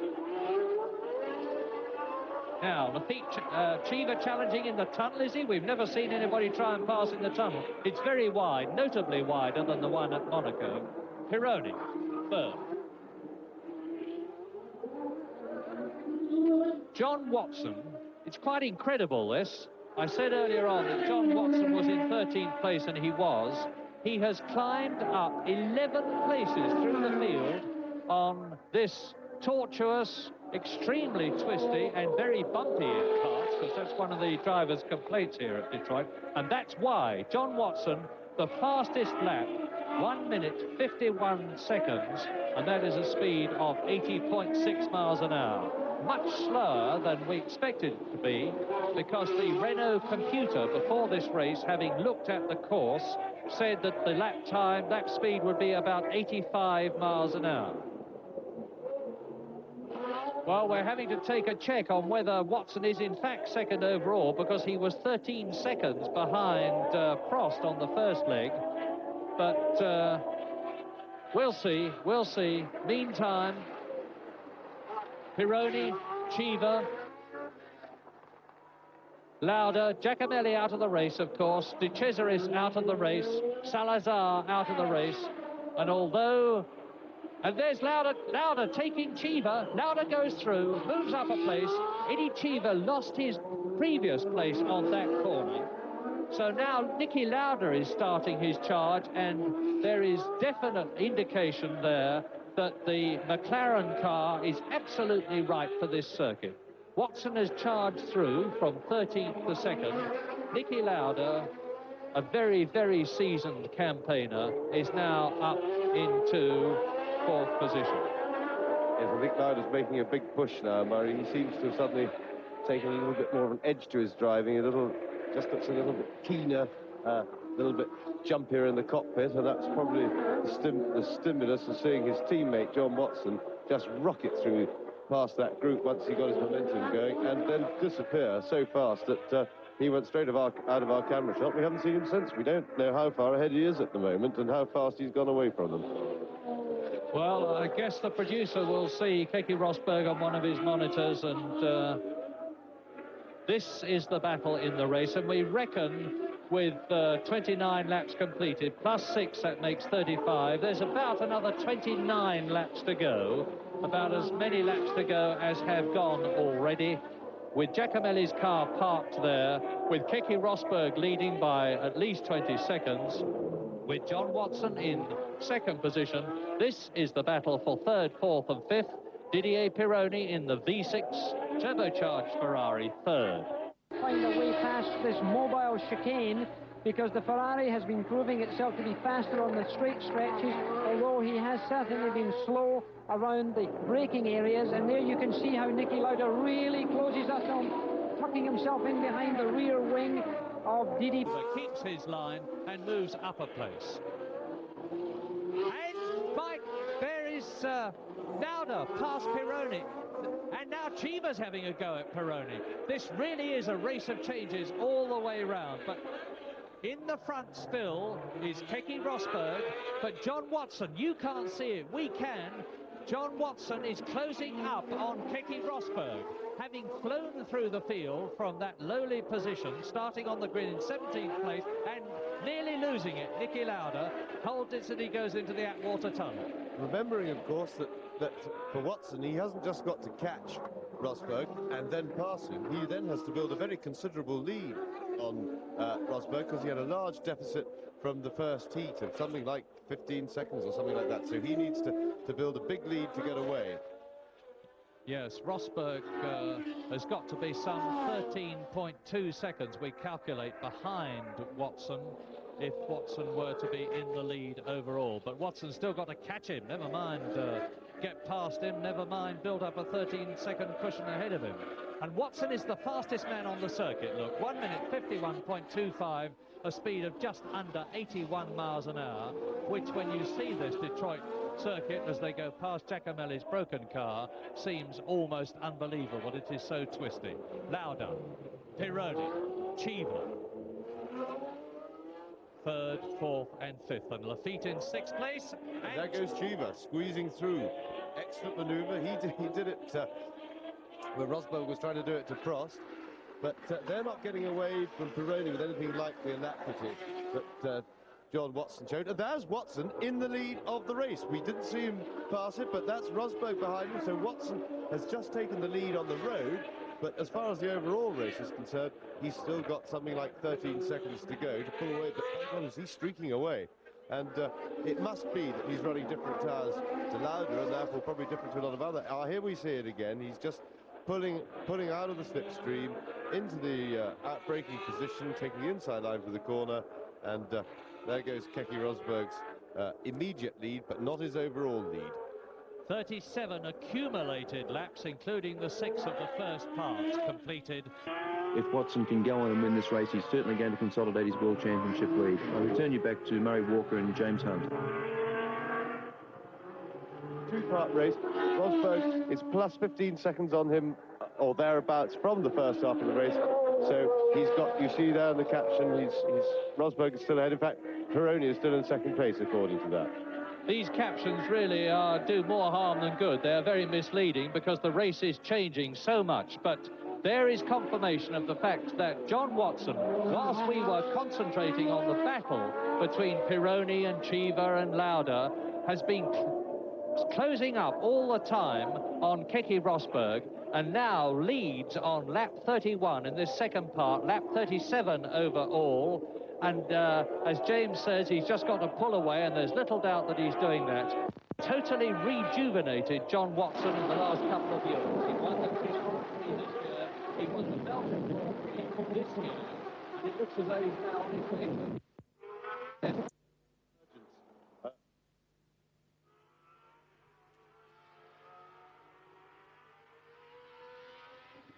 It looks very much to me as if Rosberg's tyres are going off. It would appear that Watson very wisely before the race has chosen to start with a harder compound tyre, and of course this is allowing him now to ask more of the car and the tyre later on in the race, and they're standing up to it very well.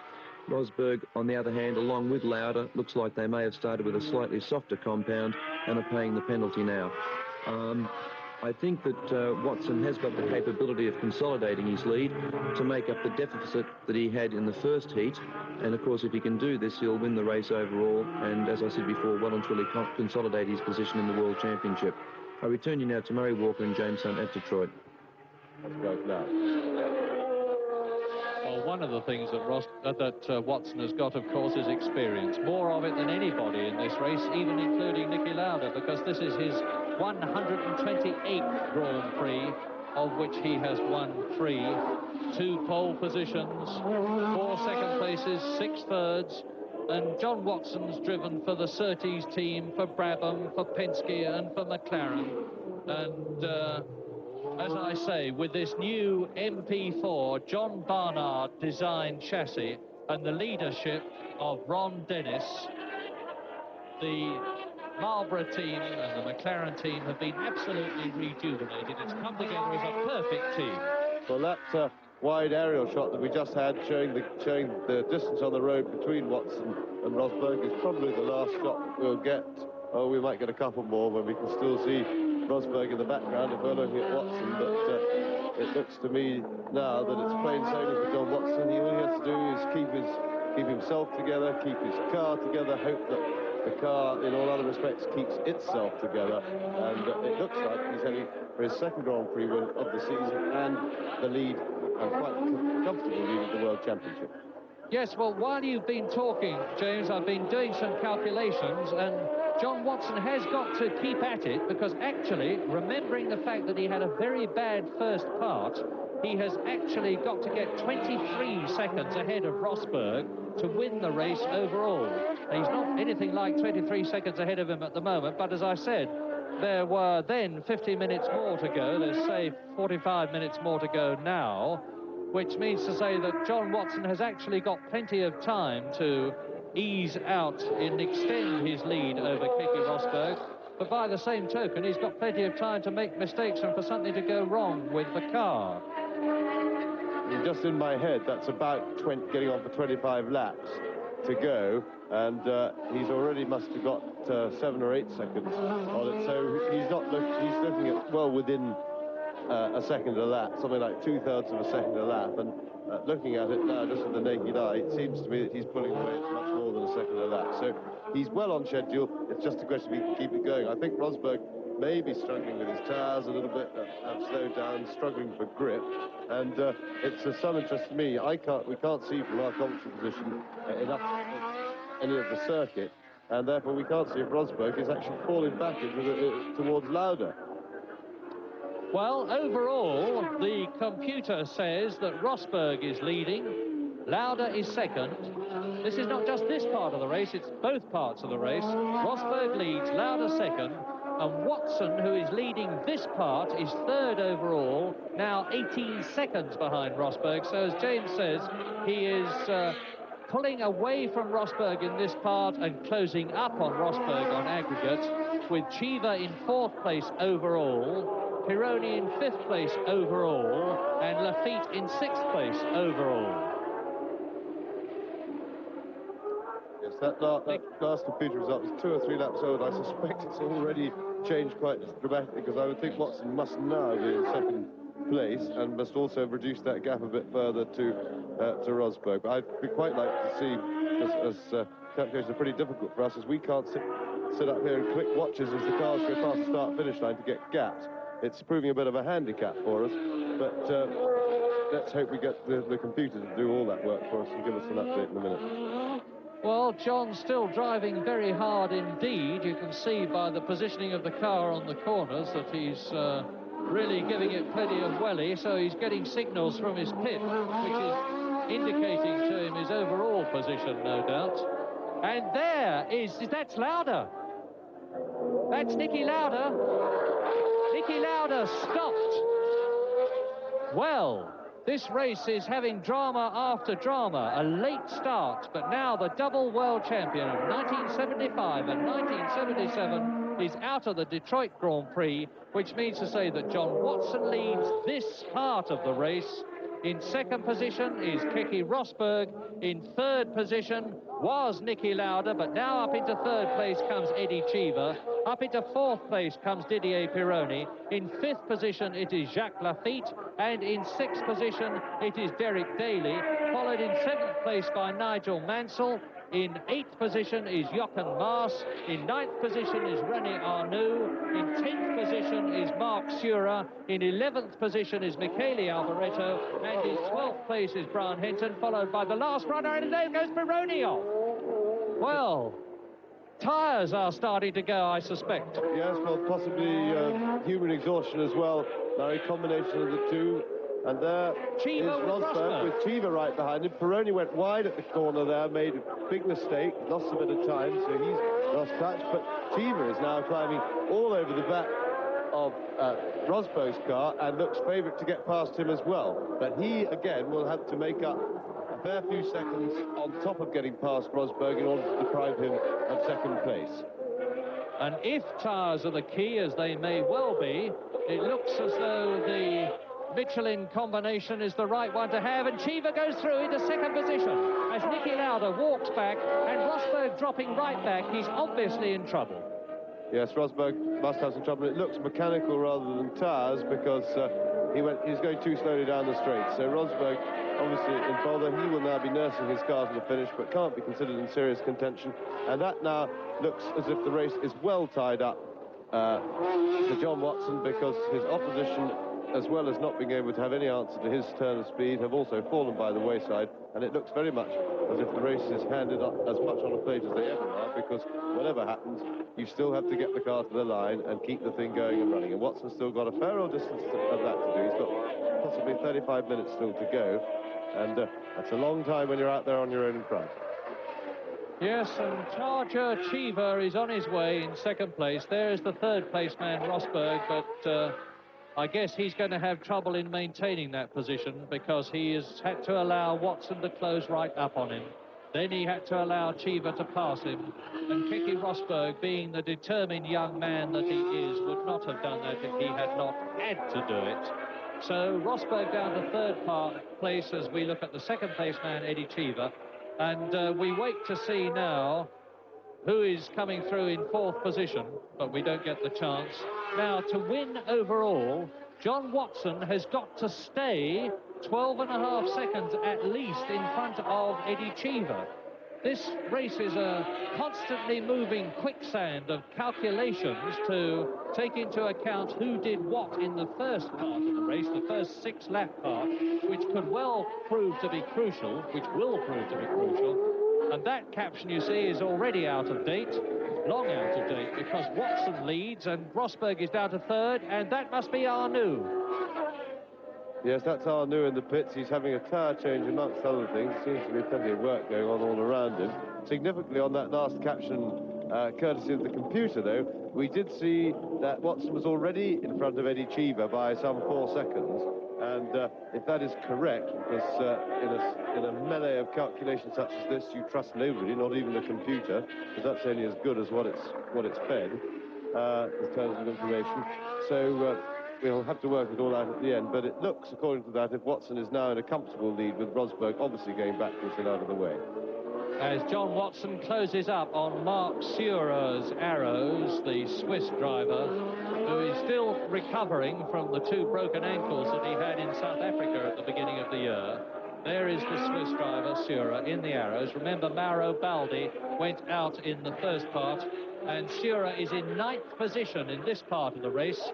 So Watson is soon going to have lapped everybody up to 8th place, because Marc Sure is a polite young man and is not given to getting in people's way if he can get out of it. And I have little doubt that he will let John Watson through, and he does so. That's the first time that we've seen somebody pass someone else in the tunnel. And John Watson has now lapped everybody up to 8th position. And overall, the positions are still, or were on the last lap, that Rosberg was leading by 4 seconds from Watson, with Cheever 3rd and Lafitte 4th.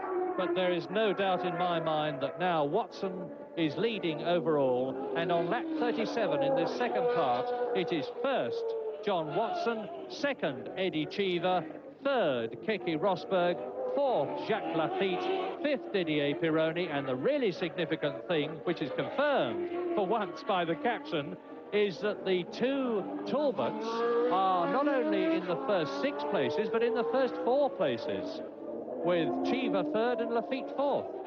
Watson, you'll see now, is also pulling away from Cheever pretty quickly. So Watson is really home and dry, bar any incident. Great shame. This race was very, very exciting for a while, but it all split up all of a sudden.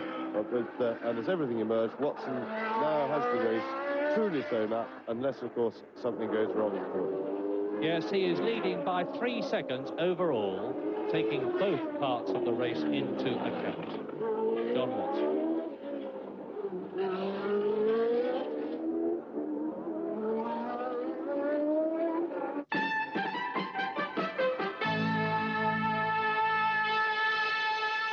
Converted Coast Guard cottage, been driving for 18 years to achieve those 3 Formula One Grand Prix victories.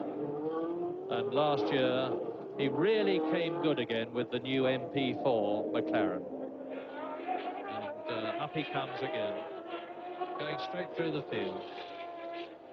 And the car that he's taking there is Jacques Lafitte. Chico Serra, my apologies. That's Chico Serra's car, the Brazilian in the Fittipaldi car, who was lucky to get a run in this race because he didn't get going in the first part properly.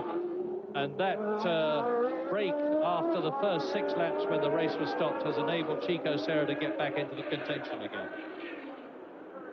It's the most extraordinary thing, having watched this race and well, all season basically, that Watson has struggled so badly in qualifying. The Belgian Grand Prix, he won in a very similar situation, of whether certainly there it was very much a victory for tyres. He chose a harder compound than either Lauda, his teammate, or most of the other runners. And he struggled all through the first half of the race, just maintaining a fairly lowly grid position. And as the tyre pattern and situation, the state of the track changed, Watson suddenly came alive. And from half distance onwards, he was storming through the field, taking a long time to overtake. And remember, he just managed to force a mistake out of Rosberg, who was struggling on worn-out tyres and dodgy rear brakes. Right at the end of the race, he forced him into a little error under pressure and was able to nip through and win. It was a very late judgment, but Watson will be examining. If he's going to win the World Championship, he's going to have to examine ways to get that McLaren round faster in qualifying. It's not a problem peculiar to him because he's never been a lot slower than Niki Lauda in qualifying. Lauda has, as it would be expected, been a little bit quicker generally, but for instance here and also at Monte Carlo, neither driver was. And there is one of the Lotuses. Nigel Mansell. Nigel Mansell getting out of his obviously broken Lotus And now on lap 40 of this second part, lap 46 overall, with John Watson in the lead in the second part. He is also in the lead overall. Eddie Cheever, who is in second place in this part, is also second overall. Down to third position overall has gone Rosberg, and he must slip lower still. And Jacques Lafitte is in fourth place overall, as he is in fourth place in the second part. And Didier Pironi is in a similar situation. Fifth overall and fifth in this second part. So the much longer distance that they have run in this second part than they did in the first part. As we look at Jochen Maas and Chico Serra. Jochen Maas, the German in the march. Chico Serra. There's Eddie Cheever in second place. The longer distance that they've run in this second part is now more than counterbalancing the first part. And there is 11.720 seconds between John Watson and Eddie Cheever in this second part. And this second part, now they are on lap 40, coming up to the end of it, which means 46 laps overall, taking the first part into account, in what we expect to be a 64-lap race. So there's, what, 18 laps to go, if my mental arithmetic is right. John Watson leading.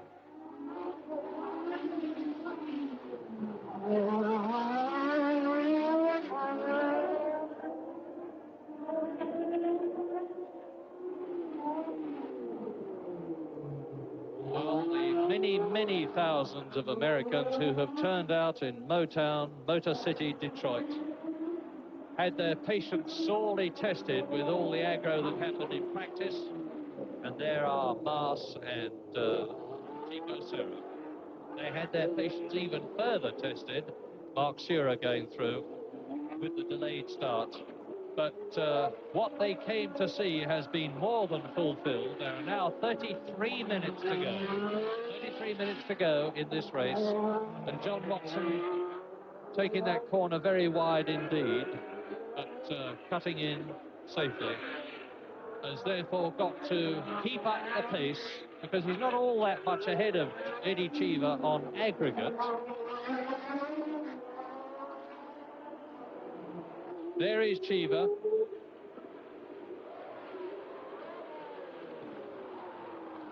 See, Eddie Cheever was in sixth place in the first part, and John Watson was well behind him. Those are the positions after 46 laps, and as you see, John Watson's only leading Cheever by 3 seconds, because 46 laps is the full part. No, that's the overall position. He's in fact 14 seconds in front, because he's pulled away so fast.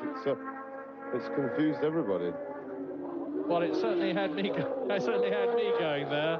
John Watson. Now let's look down the lap chart and give you the positions on lap 40 in this second part, with John Watson leading in the McLaren Ford V8 powered, Eddie Cheever second in the Talbot Matra V12 powered. In third position, it's still Rosberg who is holding on, although we haven't seen much of him. In fourth position, it is Jacques Lafitte. Rosberg, of course, in the Williams. Jacques Lafitte in the second of the two Talbots, which are therefore second and fourth. In fifth position, in the Ferrari, is Didier Pironi. In sixth place, in the second of the two Williams cars, it is Derek Bailey. And in seventh position, it is Jochen Maas. So both the Williams are in the first, in the top 6 places.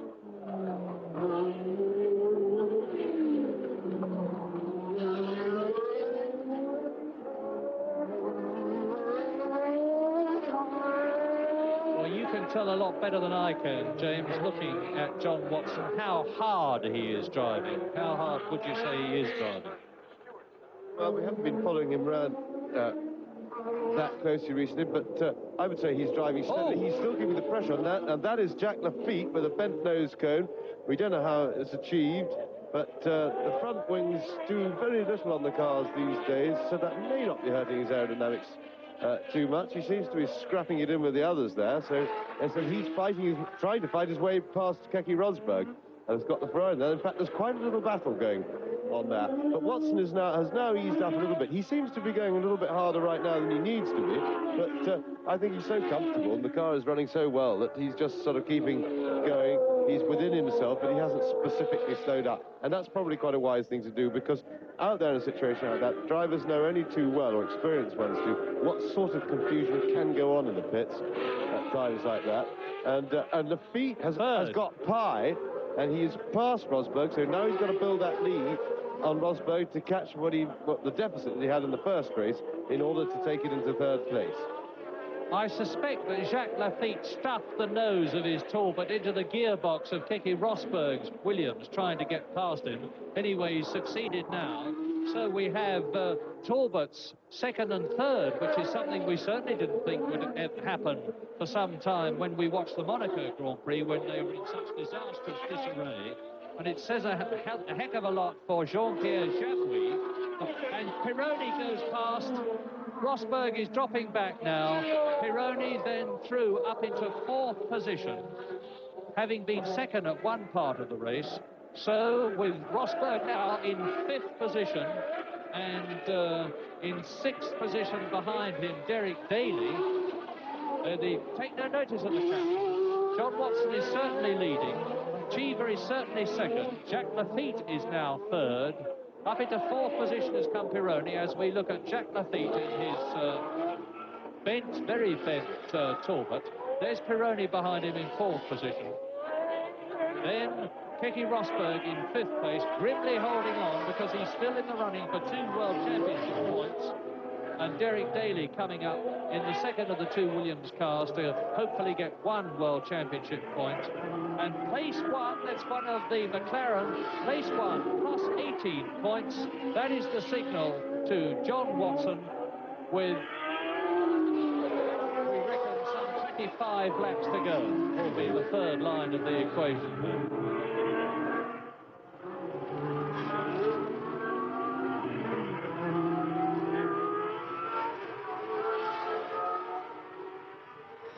And at this point in time, we have to leave the Detroit Grand Prix, but there is the placings as they are. Watson, Cheever, Lafitte, Pironi, and Rosberg.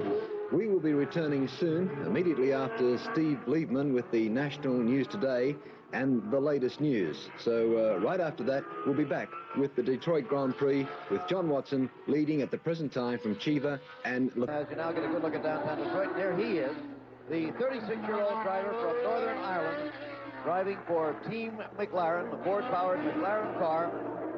He has had 1 win earlier this season in the Grand Prix of Belgium and a second in Brazil. And if he wins this race, he will easily take the lead in the overall season-long battle for the championship. He will have 26 points. In second place will be Pironi. If he stays where he is, 19. They tell him he is 28 seconds ahead of Eddie Cheever. That's overall. He's actually more than that on the race course. But the important thing is, how many seconds overall? Well, he has a 28-second lead. So, Jackie Stewart's been watching all this. What's your comment?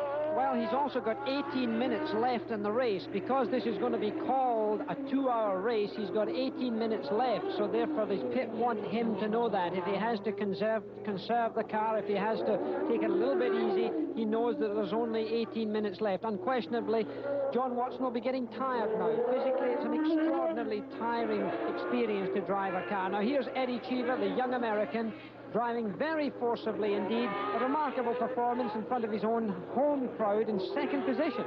That's right, and the best he has ever finished in his Grand Prix career is third. That came in the Grand Prix of Belgium not long ago in this year of 1982. Chris Economaki has Nicky Lauda in the pits. Chris? Nicky, you look like a race fan at this point of the day. Like you're rooting for John. He's doing a beautiful job. I tried to outbrake Rosberg down there, and he cut the corner. You know, he cut the line. It was really my fault because I shouldn't have tried it down there. So I jumped over him, took airborne. Too bad. You're rooting for John Watson, I'm sure, huh? I hope you win. Better luck next time, Nicky. Thank you. Okay, Nicky Lauda. Pretty noisy down here.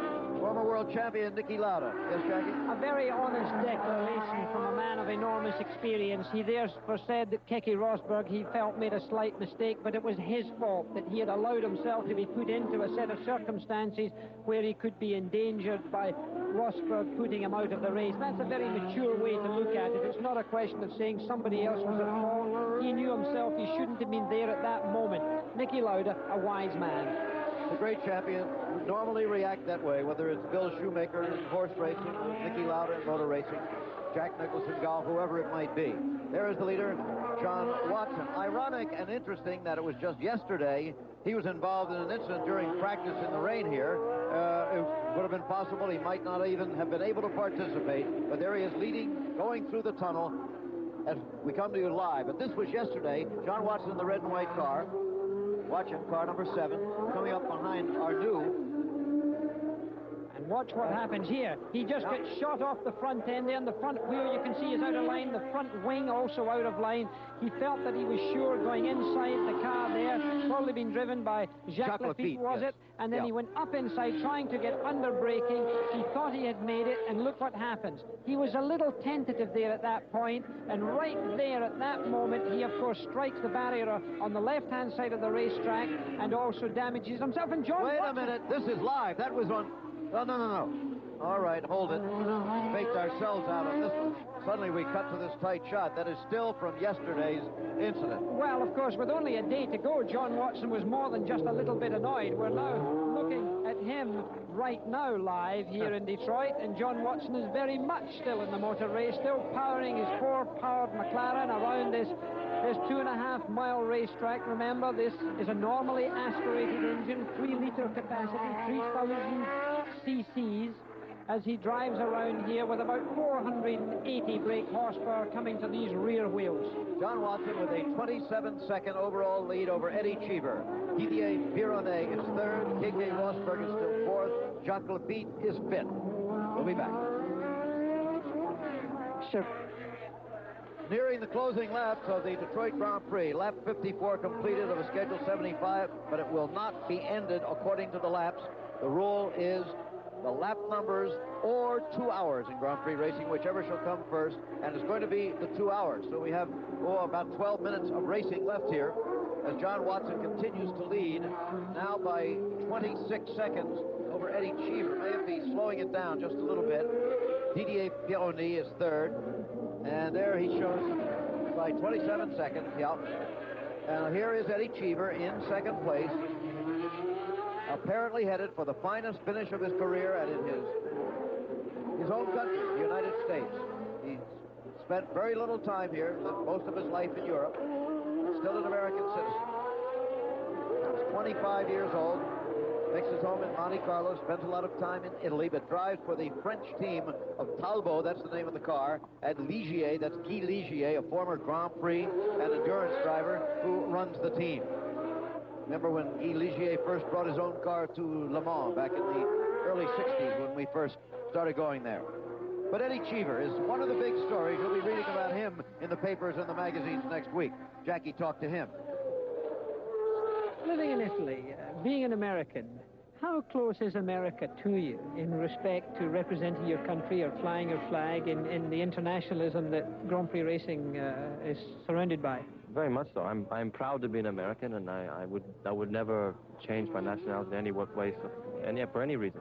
But I cannot see myself living in America for a long time. I think after when I stop racing, I do something else. I would like to move to America, but for the moment, I am an American living abroad. But I'm a proud American living abroad. Very well put statement by Eddie Cheever in 2nd place in this Detroit Grand Prix. So one day he'll probably return home. And of course, the main reason, I think he indicated earlier in an interview, that he's saying in Europe is to be a Formula One racer, and that's where it is for the most part. Cheever flashing through the picture. Watson 1st then, Cheever 2nd, Pironi 3rd, Rosberg 4th, Jacques Lafitte 5th in the overall standing. We're going to be coming back for the finish of this race, of course. Right now we're going to be returning very briefly to our New York studio. ABC colleague Jack Whitaker has been holding forth there, as you know, all afternoon in the post operation, as we call it. So let's go to Jack again right now. Okay, Jack. And now we're back live with the Detroit Grand Prix, where John Watson is still leading, the 36-year-old driver, from Eddie Cheever, then Jacques Lafitte, Didier Pironi, and Keke Rosberg having all sorts of problems. Lap 56, there's around about 20 laps still to go, and Watson opening up a very handsome lead at this particular time.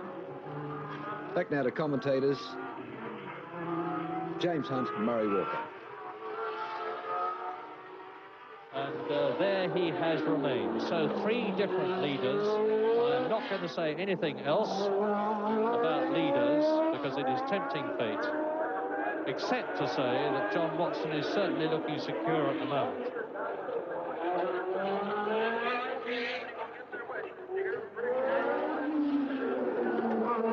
Just stroking it round very neatly now, not using all the road.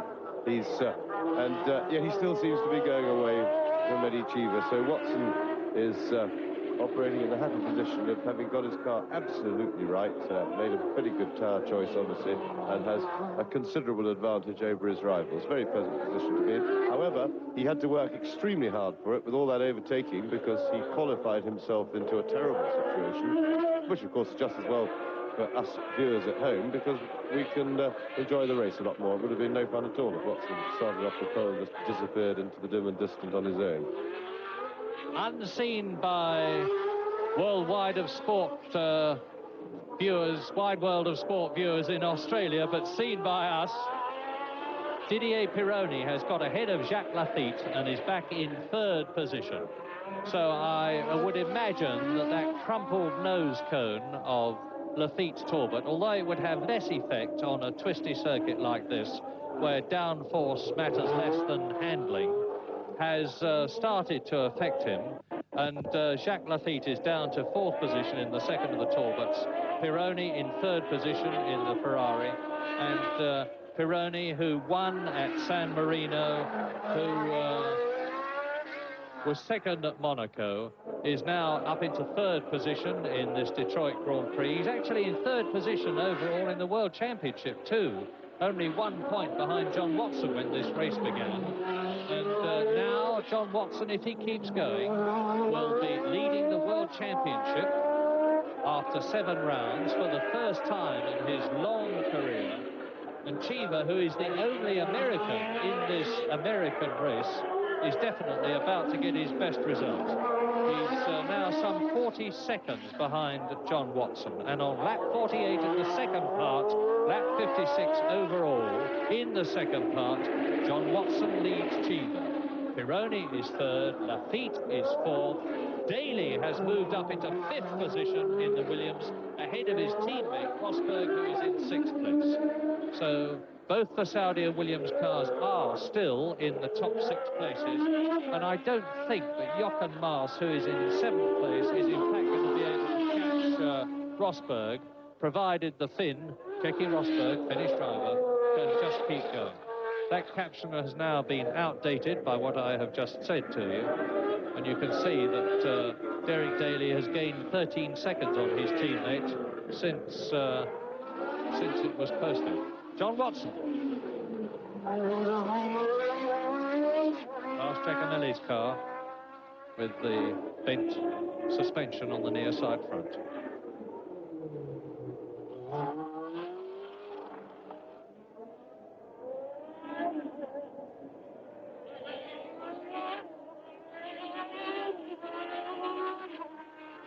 Nigel Mansell's car there. Here. And it's just a case of keeping up the rhythm. And driving in any Grand Prix, and particularly one on a circuit like this, is very much a case of building up and then maintaining a rhythm.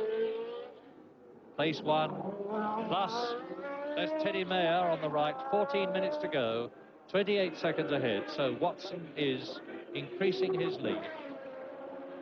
And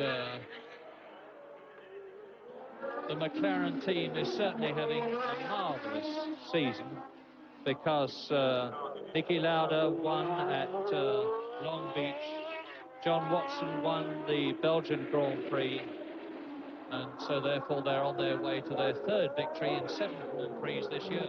If they are in fact already leading the Constructors' Championship by dint of the fact that their drivers have spread their results so well, so this is a marvellous performance by McLaren as a whole, and a great tribute to Ron Dennis and his section of the team that came in to form a new company just 18 months ago and build the MP4 car. They revitalised the fortunes of McLaren, which really was a team in disarray before. It had been going downhill ever since the mid-70s. They swung along on the crest for a while, but the team really fell apart, and it was a new management structure and everything, and it's really worked out. And as I say, all credit to Ron Dennis and his men for putting things together, redoing the engineering side of the company, and the results are now showing.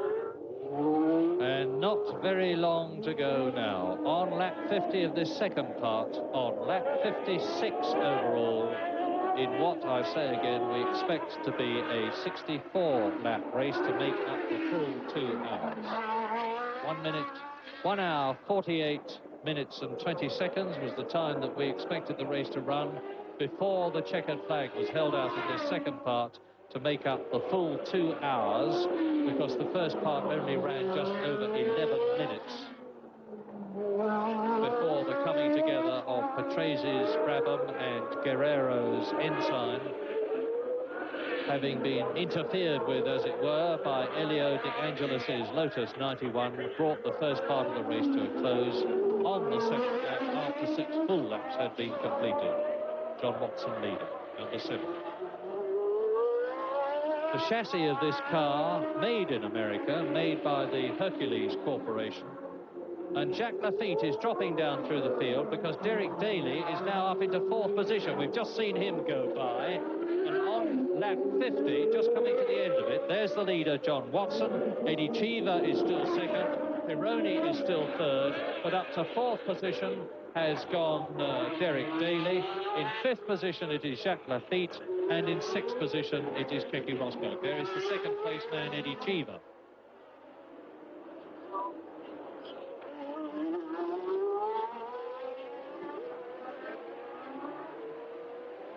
Tunnel, the Atwater Tunnel. Now 2 courses can say that they have a tunnel. It is no longer a unique distinction for the Monaco circuit.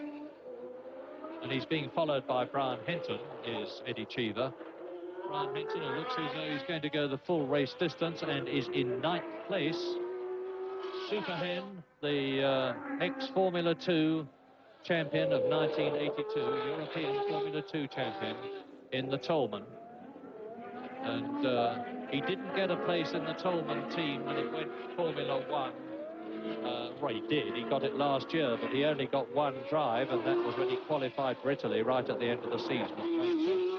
His contract was not renewed this year. His place was taken in the Tolman team by Teo Fabi. And now he's in the Tyrrell team, getting a Grand Prix finish. And that's Eddie Cheever pulling away. So Talbot have got a lot to encourage them. They've kept at it. Jean-Pierre Jarier, the ex-Renault driver who won 2 Grand Prix in his career. And he won the French Grand Prix at Dijon, and he won the Austrian Grand Prix at Zeltweg. Then crashed very badly in the Canadian Grand Prix the year before last. And when he came back, he tried to drive for Talbot, and had to opt out of driving, became team manager, and since he's very much a technician, has applied all his expertise to making the Talbots go, although he's hoping to drive again. He has declared recently that at the end of the season he's going to test the Talbot, and if he thinks he's capable of driving it, he will re-enter the Grand Prix scene as a driver. That is, if his team owner Guy Ligier lets him, because Jarier is undoubtedly valuable as a developer. That's John Watson. He is now on lap 57 overall, lap 51 in this second part. Just a very, very few laps to go now, about 7 laps.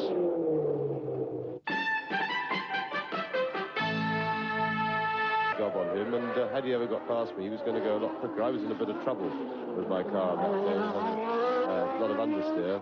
The front wheels weren't gripping properly, but I managed to use my experience and cunning at that blocking by keeping the inside line into the corners and fending him off. And then, luckily for me, he broke down 2/3 of the way through the race through no fault of his own. His gearbox went, and I was handed an easy passage to the end. John Watson then going past Congress on his way to the left-handed turn 8 and the right-handed turn 9.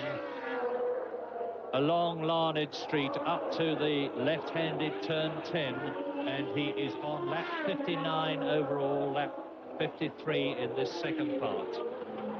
Right-handed Turn 11 comes next.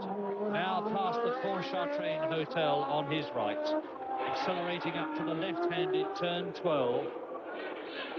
Little short straight before another right-angled left-hander, turn 13. Right-handed, right-angled, turn 14. Past the Cobo Arena on his right. Into the left-handed 90-degree turn 15. Into the Atwater Tunnel with the Civic Centre above him and on his left. Out of the tunnel, past the Ford Auditorium, into the right-angled turn 16. The left-handed turn 17, the Renaissance Centre on his left, into the kink, left, right, left. 25 seconds ahead, past the pits, into turns 1 and 2 again. John Watson, with 6 minutes to go as he went past, is leading on lap 54 now, with Eddie Cheever in second place, Didier Pironi in third position, Derek Daly in fourth position, Keke Rosberg in fifth place, Jacques Lafitte in sixth position, and Watson there laps Jacques Lafitte, number 26, who is in sixth position. So John Watson has lapped everybody up to the fifth place man, Keke Rosberg. And Rosberg is still in with a chance for points, because he will get 2 points for fifth position, which will bring him up, would have brought him up with Didier Pironi, but his misfortune is that Pironi is actually a couple of places ahead of him. So there's going to be quite a shuffle in the World Championship situation, with John Watson taking the lead with 26 points. And my brain isn't working fast enough to talk to you and work out the calculations that are necessary to give you the revised World Championship situations, with less than 4 minutes to go in the first ever Detroit Grand Prix on this brand new circuit, on which $4 million American have been spent, plus a lot more, I suspect, on side issues. And John Watson nearly home then for his fourth Grand Prix. Austria in 1976, Britain in 1981, Belgium in 1982, and for the first time he is going to have won, if he can just do those last few minutes and the last couple or so laps, he's going to have won 2 Grand Prix in one season. And overall, this is taking both parts of the race into account as we look at second place man Eddie Cheever. John Watson leads. Eddie Cheever there is in second place. Didier Pironi overall is in third place. Keke Rosberg overall is in fourth place. Derek Daly overall is in fifth place. And Jacques Lafitte, despite his crumpled nose cone, overall is still in sixth position. Cheever second.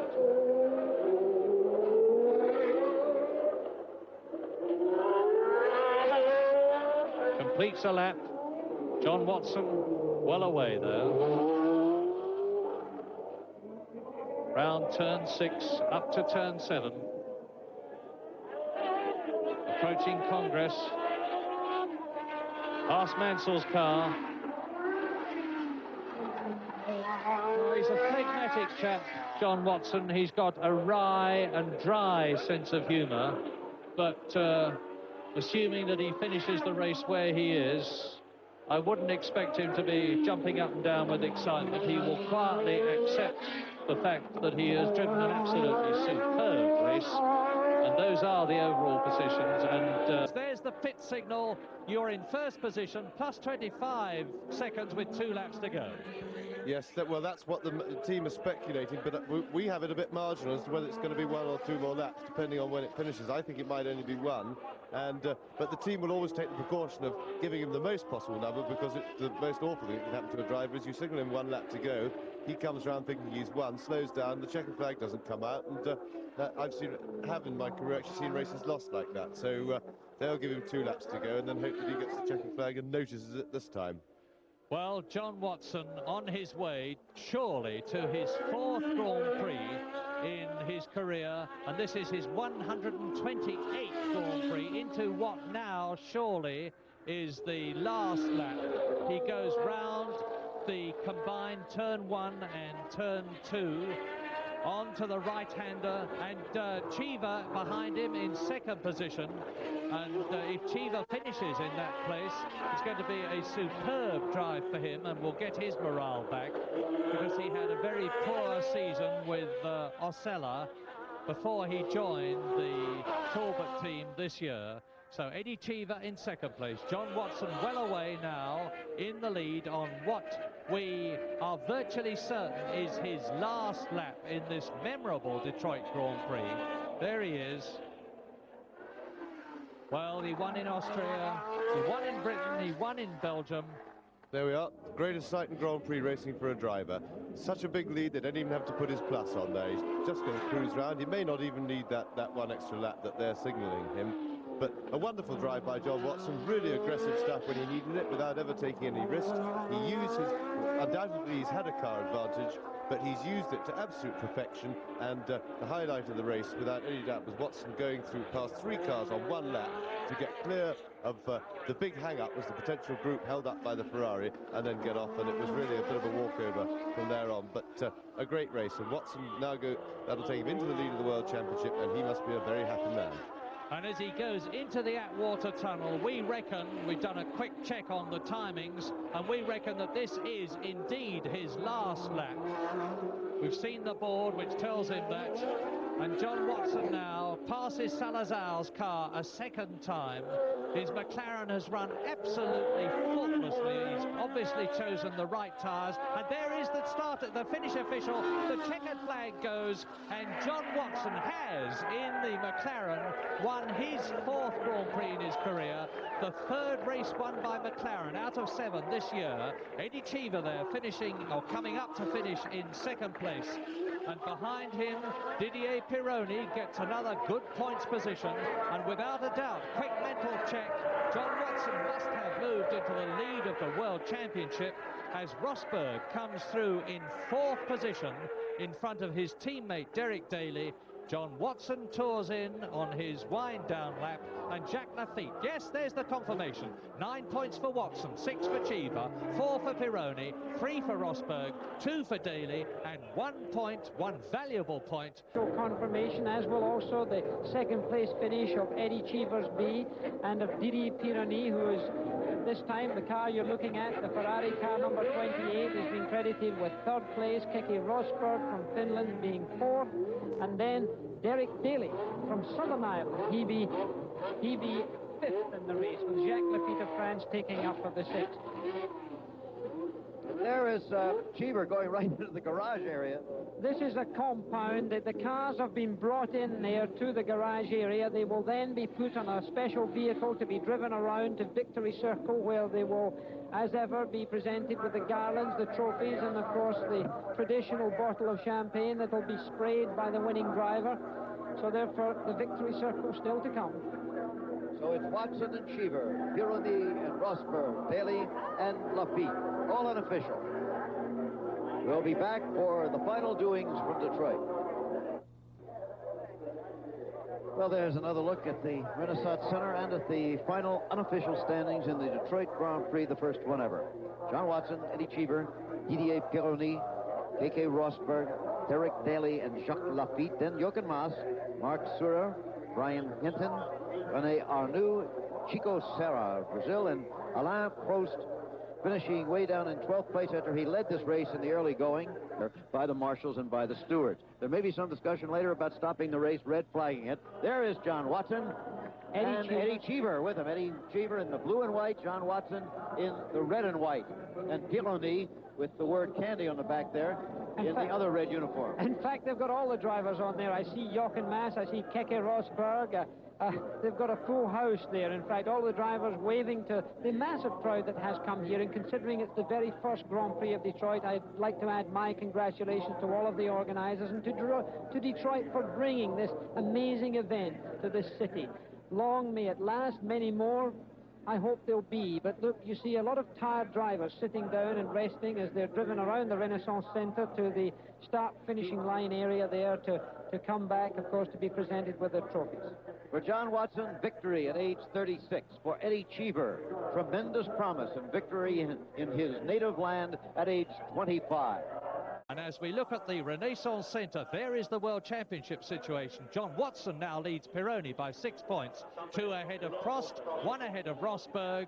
4 behind in 5th position is Riccardo Patrese, and in 5th place, Niki Lauda. And we now look forward to the Canadian Grand Prix very shortly, indeed next week. Great drive. Was it a difficult drive for you? Well, I'm very happy we had a restart in the race because I think Detroit had some advantage afterwards. But otherwise, the car ran fantastic, the tyres were fantastic, and it was super. The driver was fantastic, John. Let me see the palm of your shifting hand. Well, no Show it to the camera. Hey, not nary a blister, huh? Not a blister, no. A great car. Listen, can you go on and win the championship? Well, we'll try. That's the purpose of racing. So I've got 26 points. And I think, you know, for me, this victory is a little bit unexpected. So we're going to work hard and make sure we do the same in the others. Okay, that's John Watson. Well, I would hate to be with a person that sits next to me on the plane tonight. And all our hearts go with John Watson in the hope that he will be world champion. But he's got a chance to make up another 9 points at Canada next Sunday. And we hope that as ever, you're going to join us.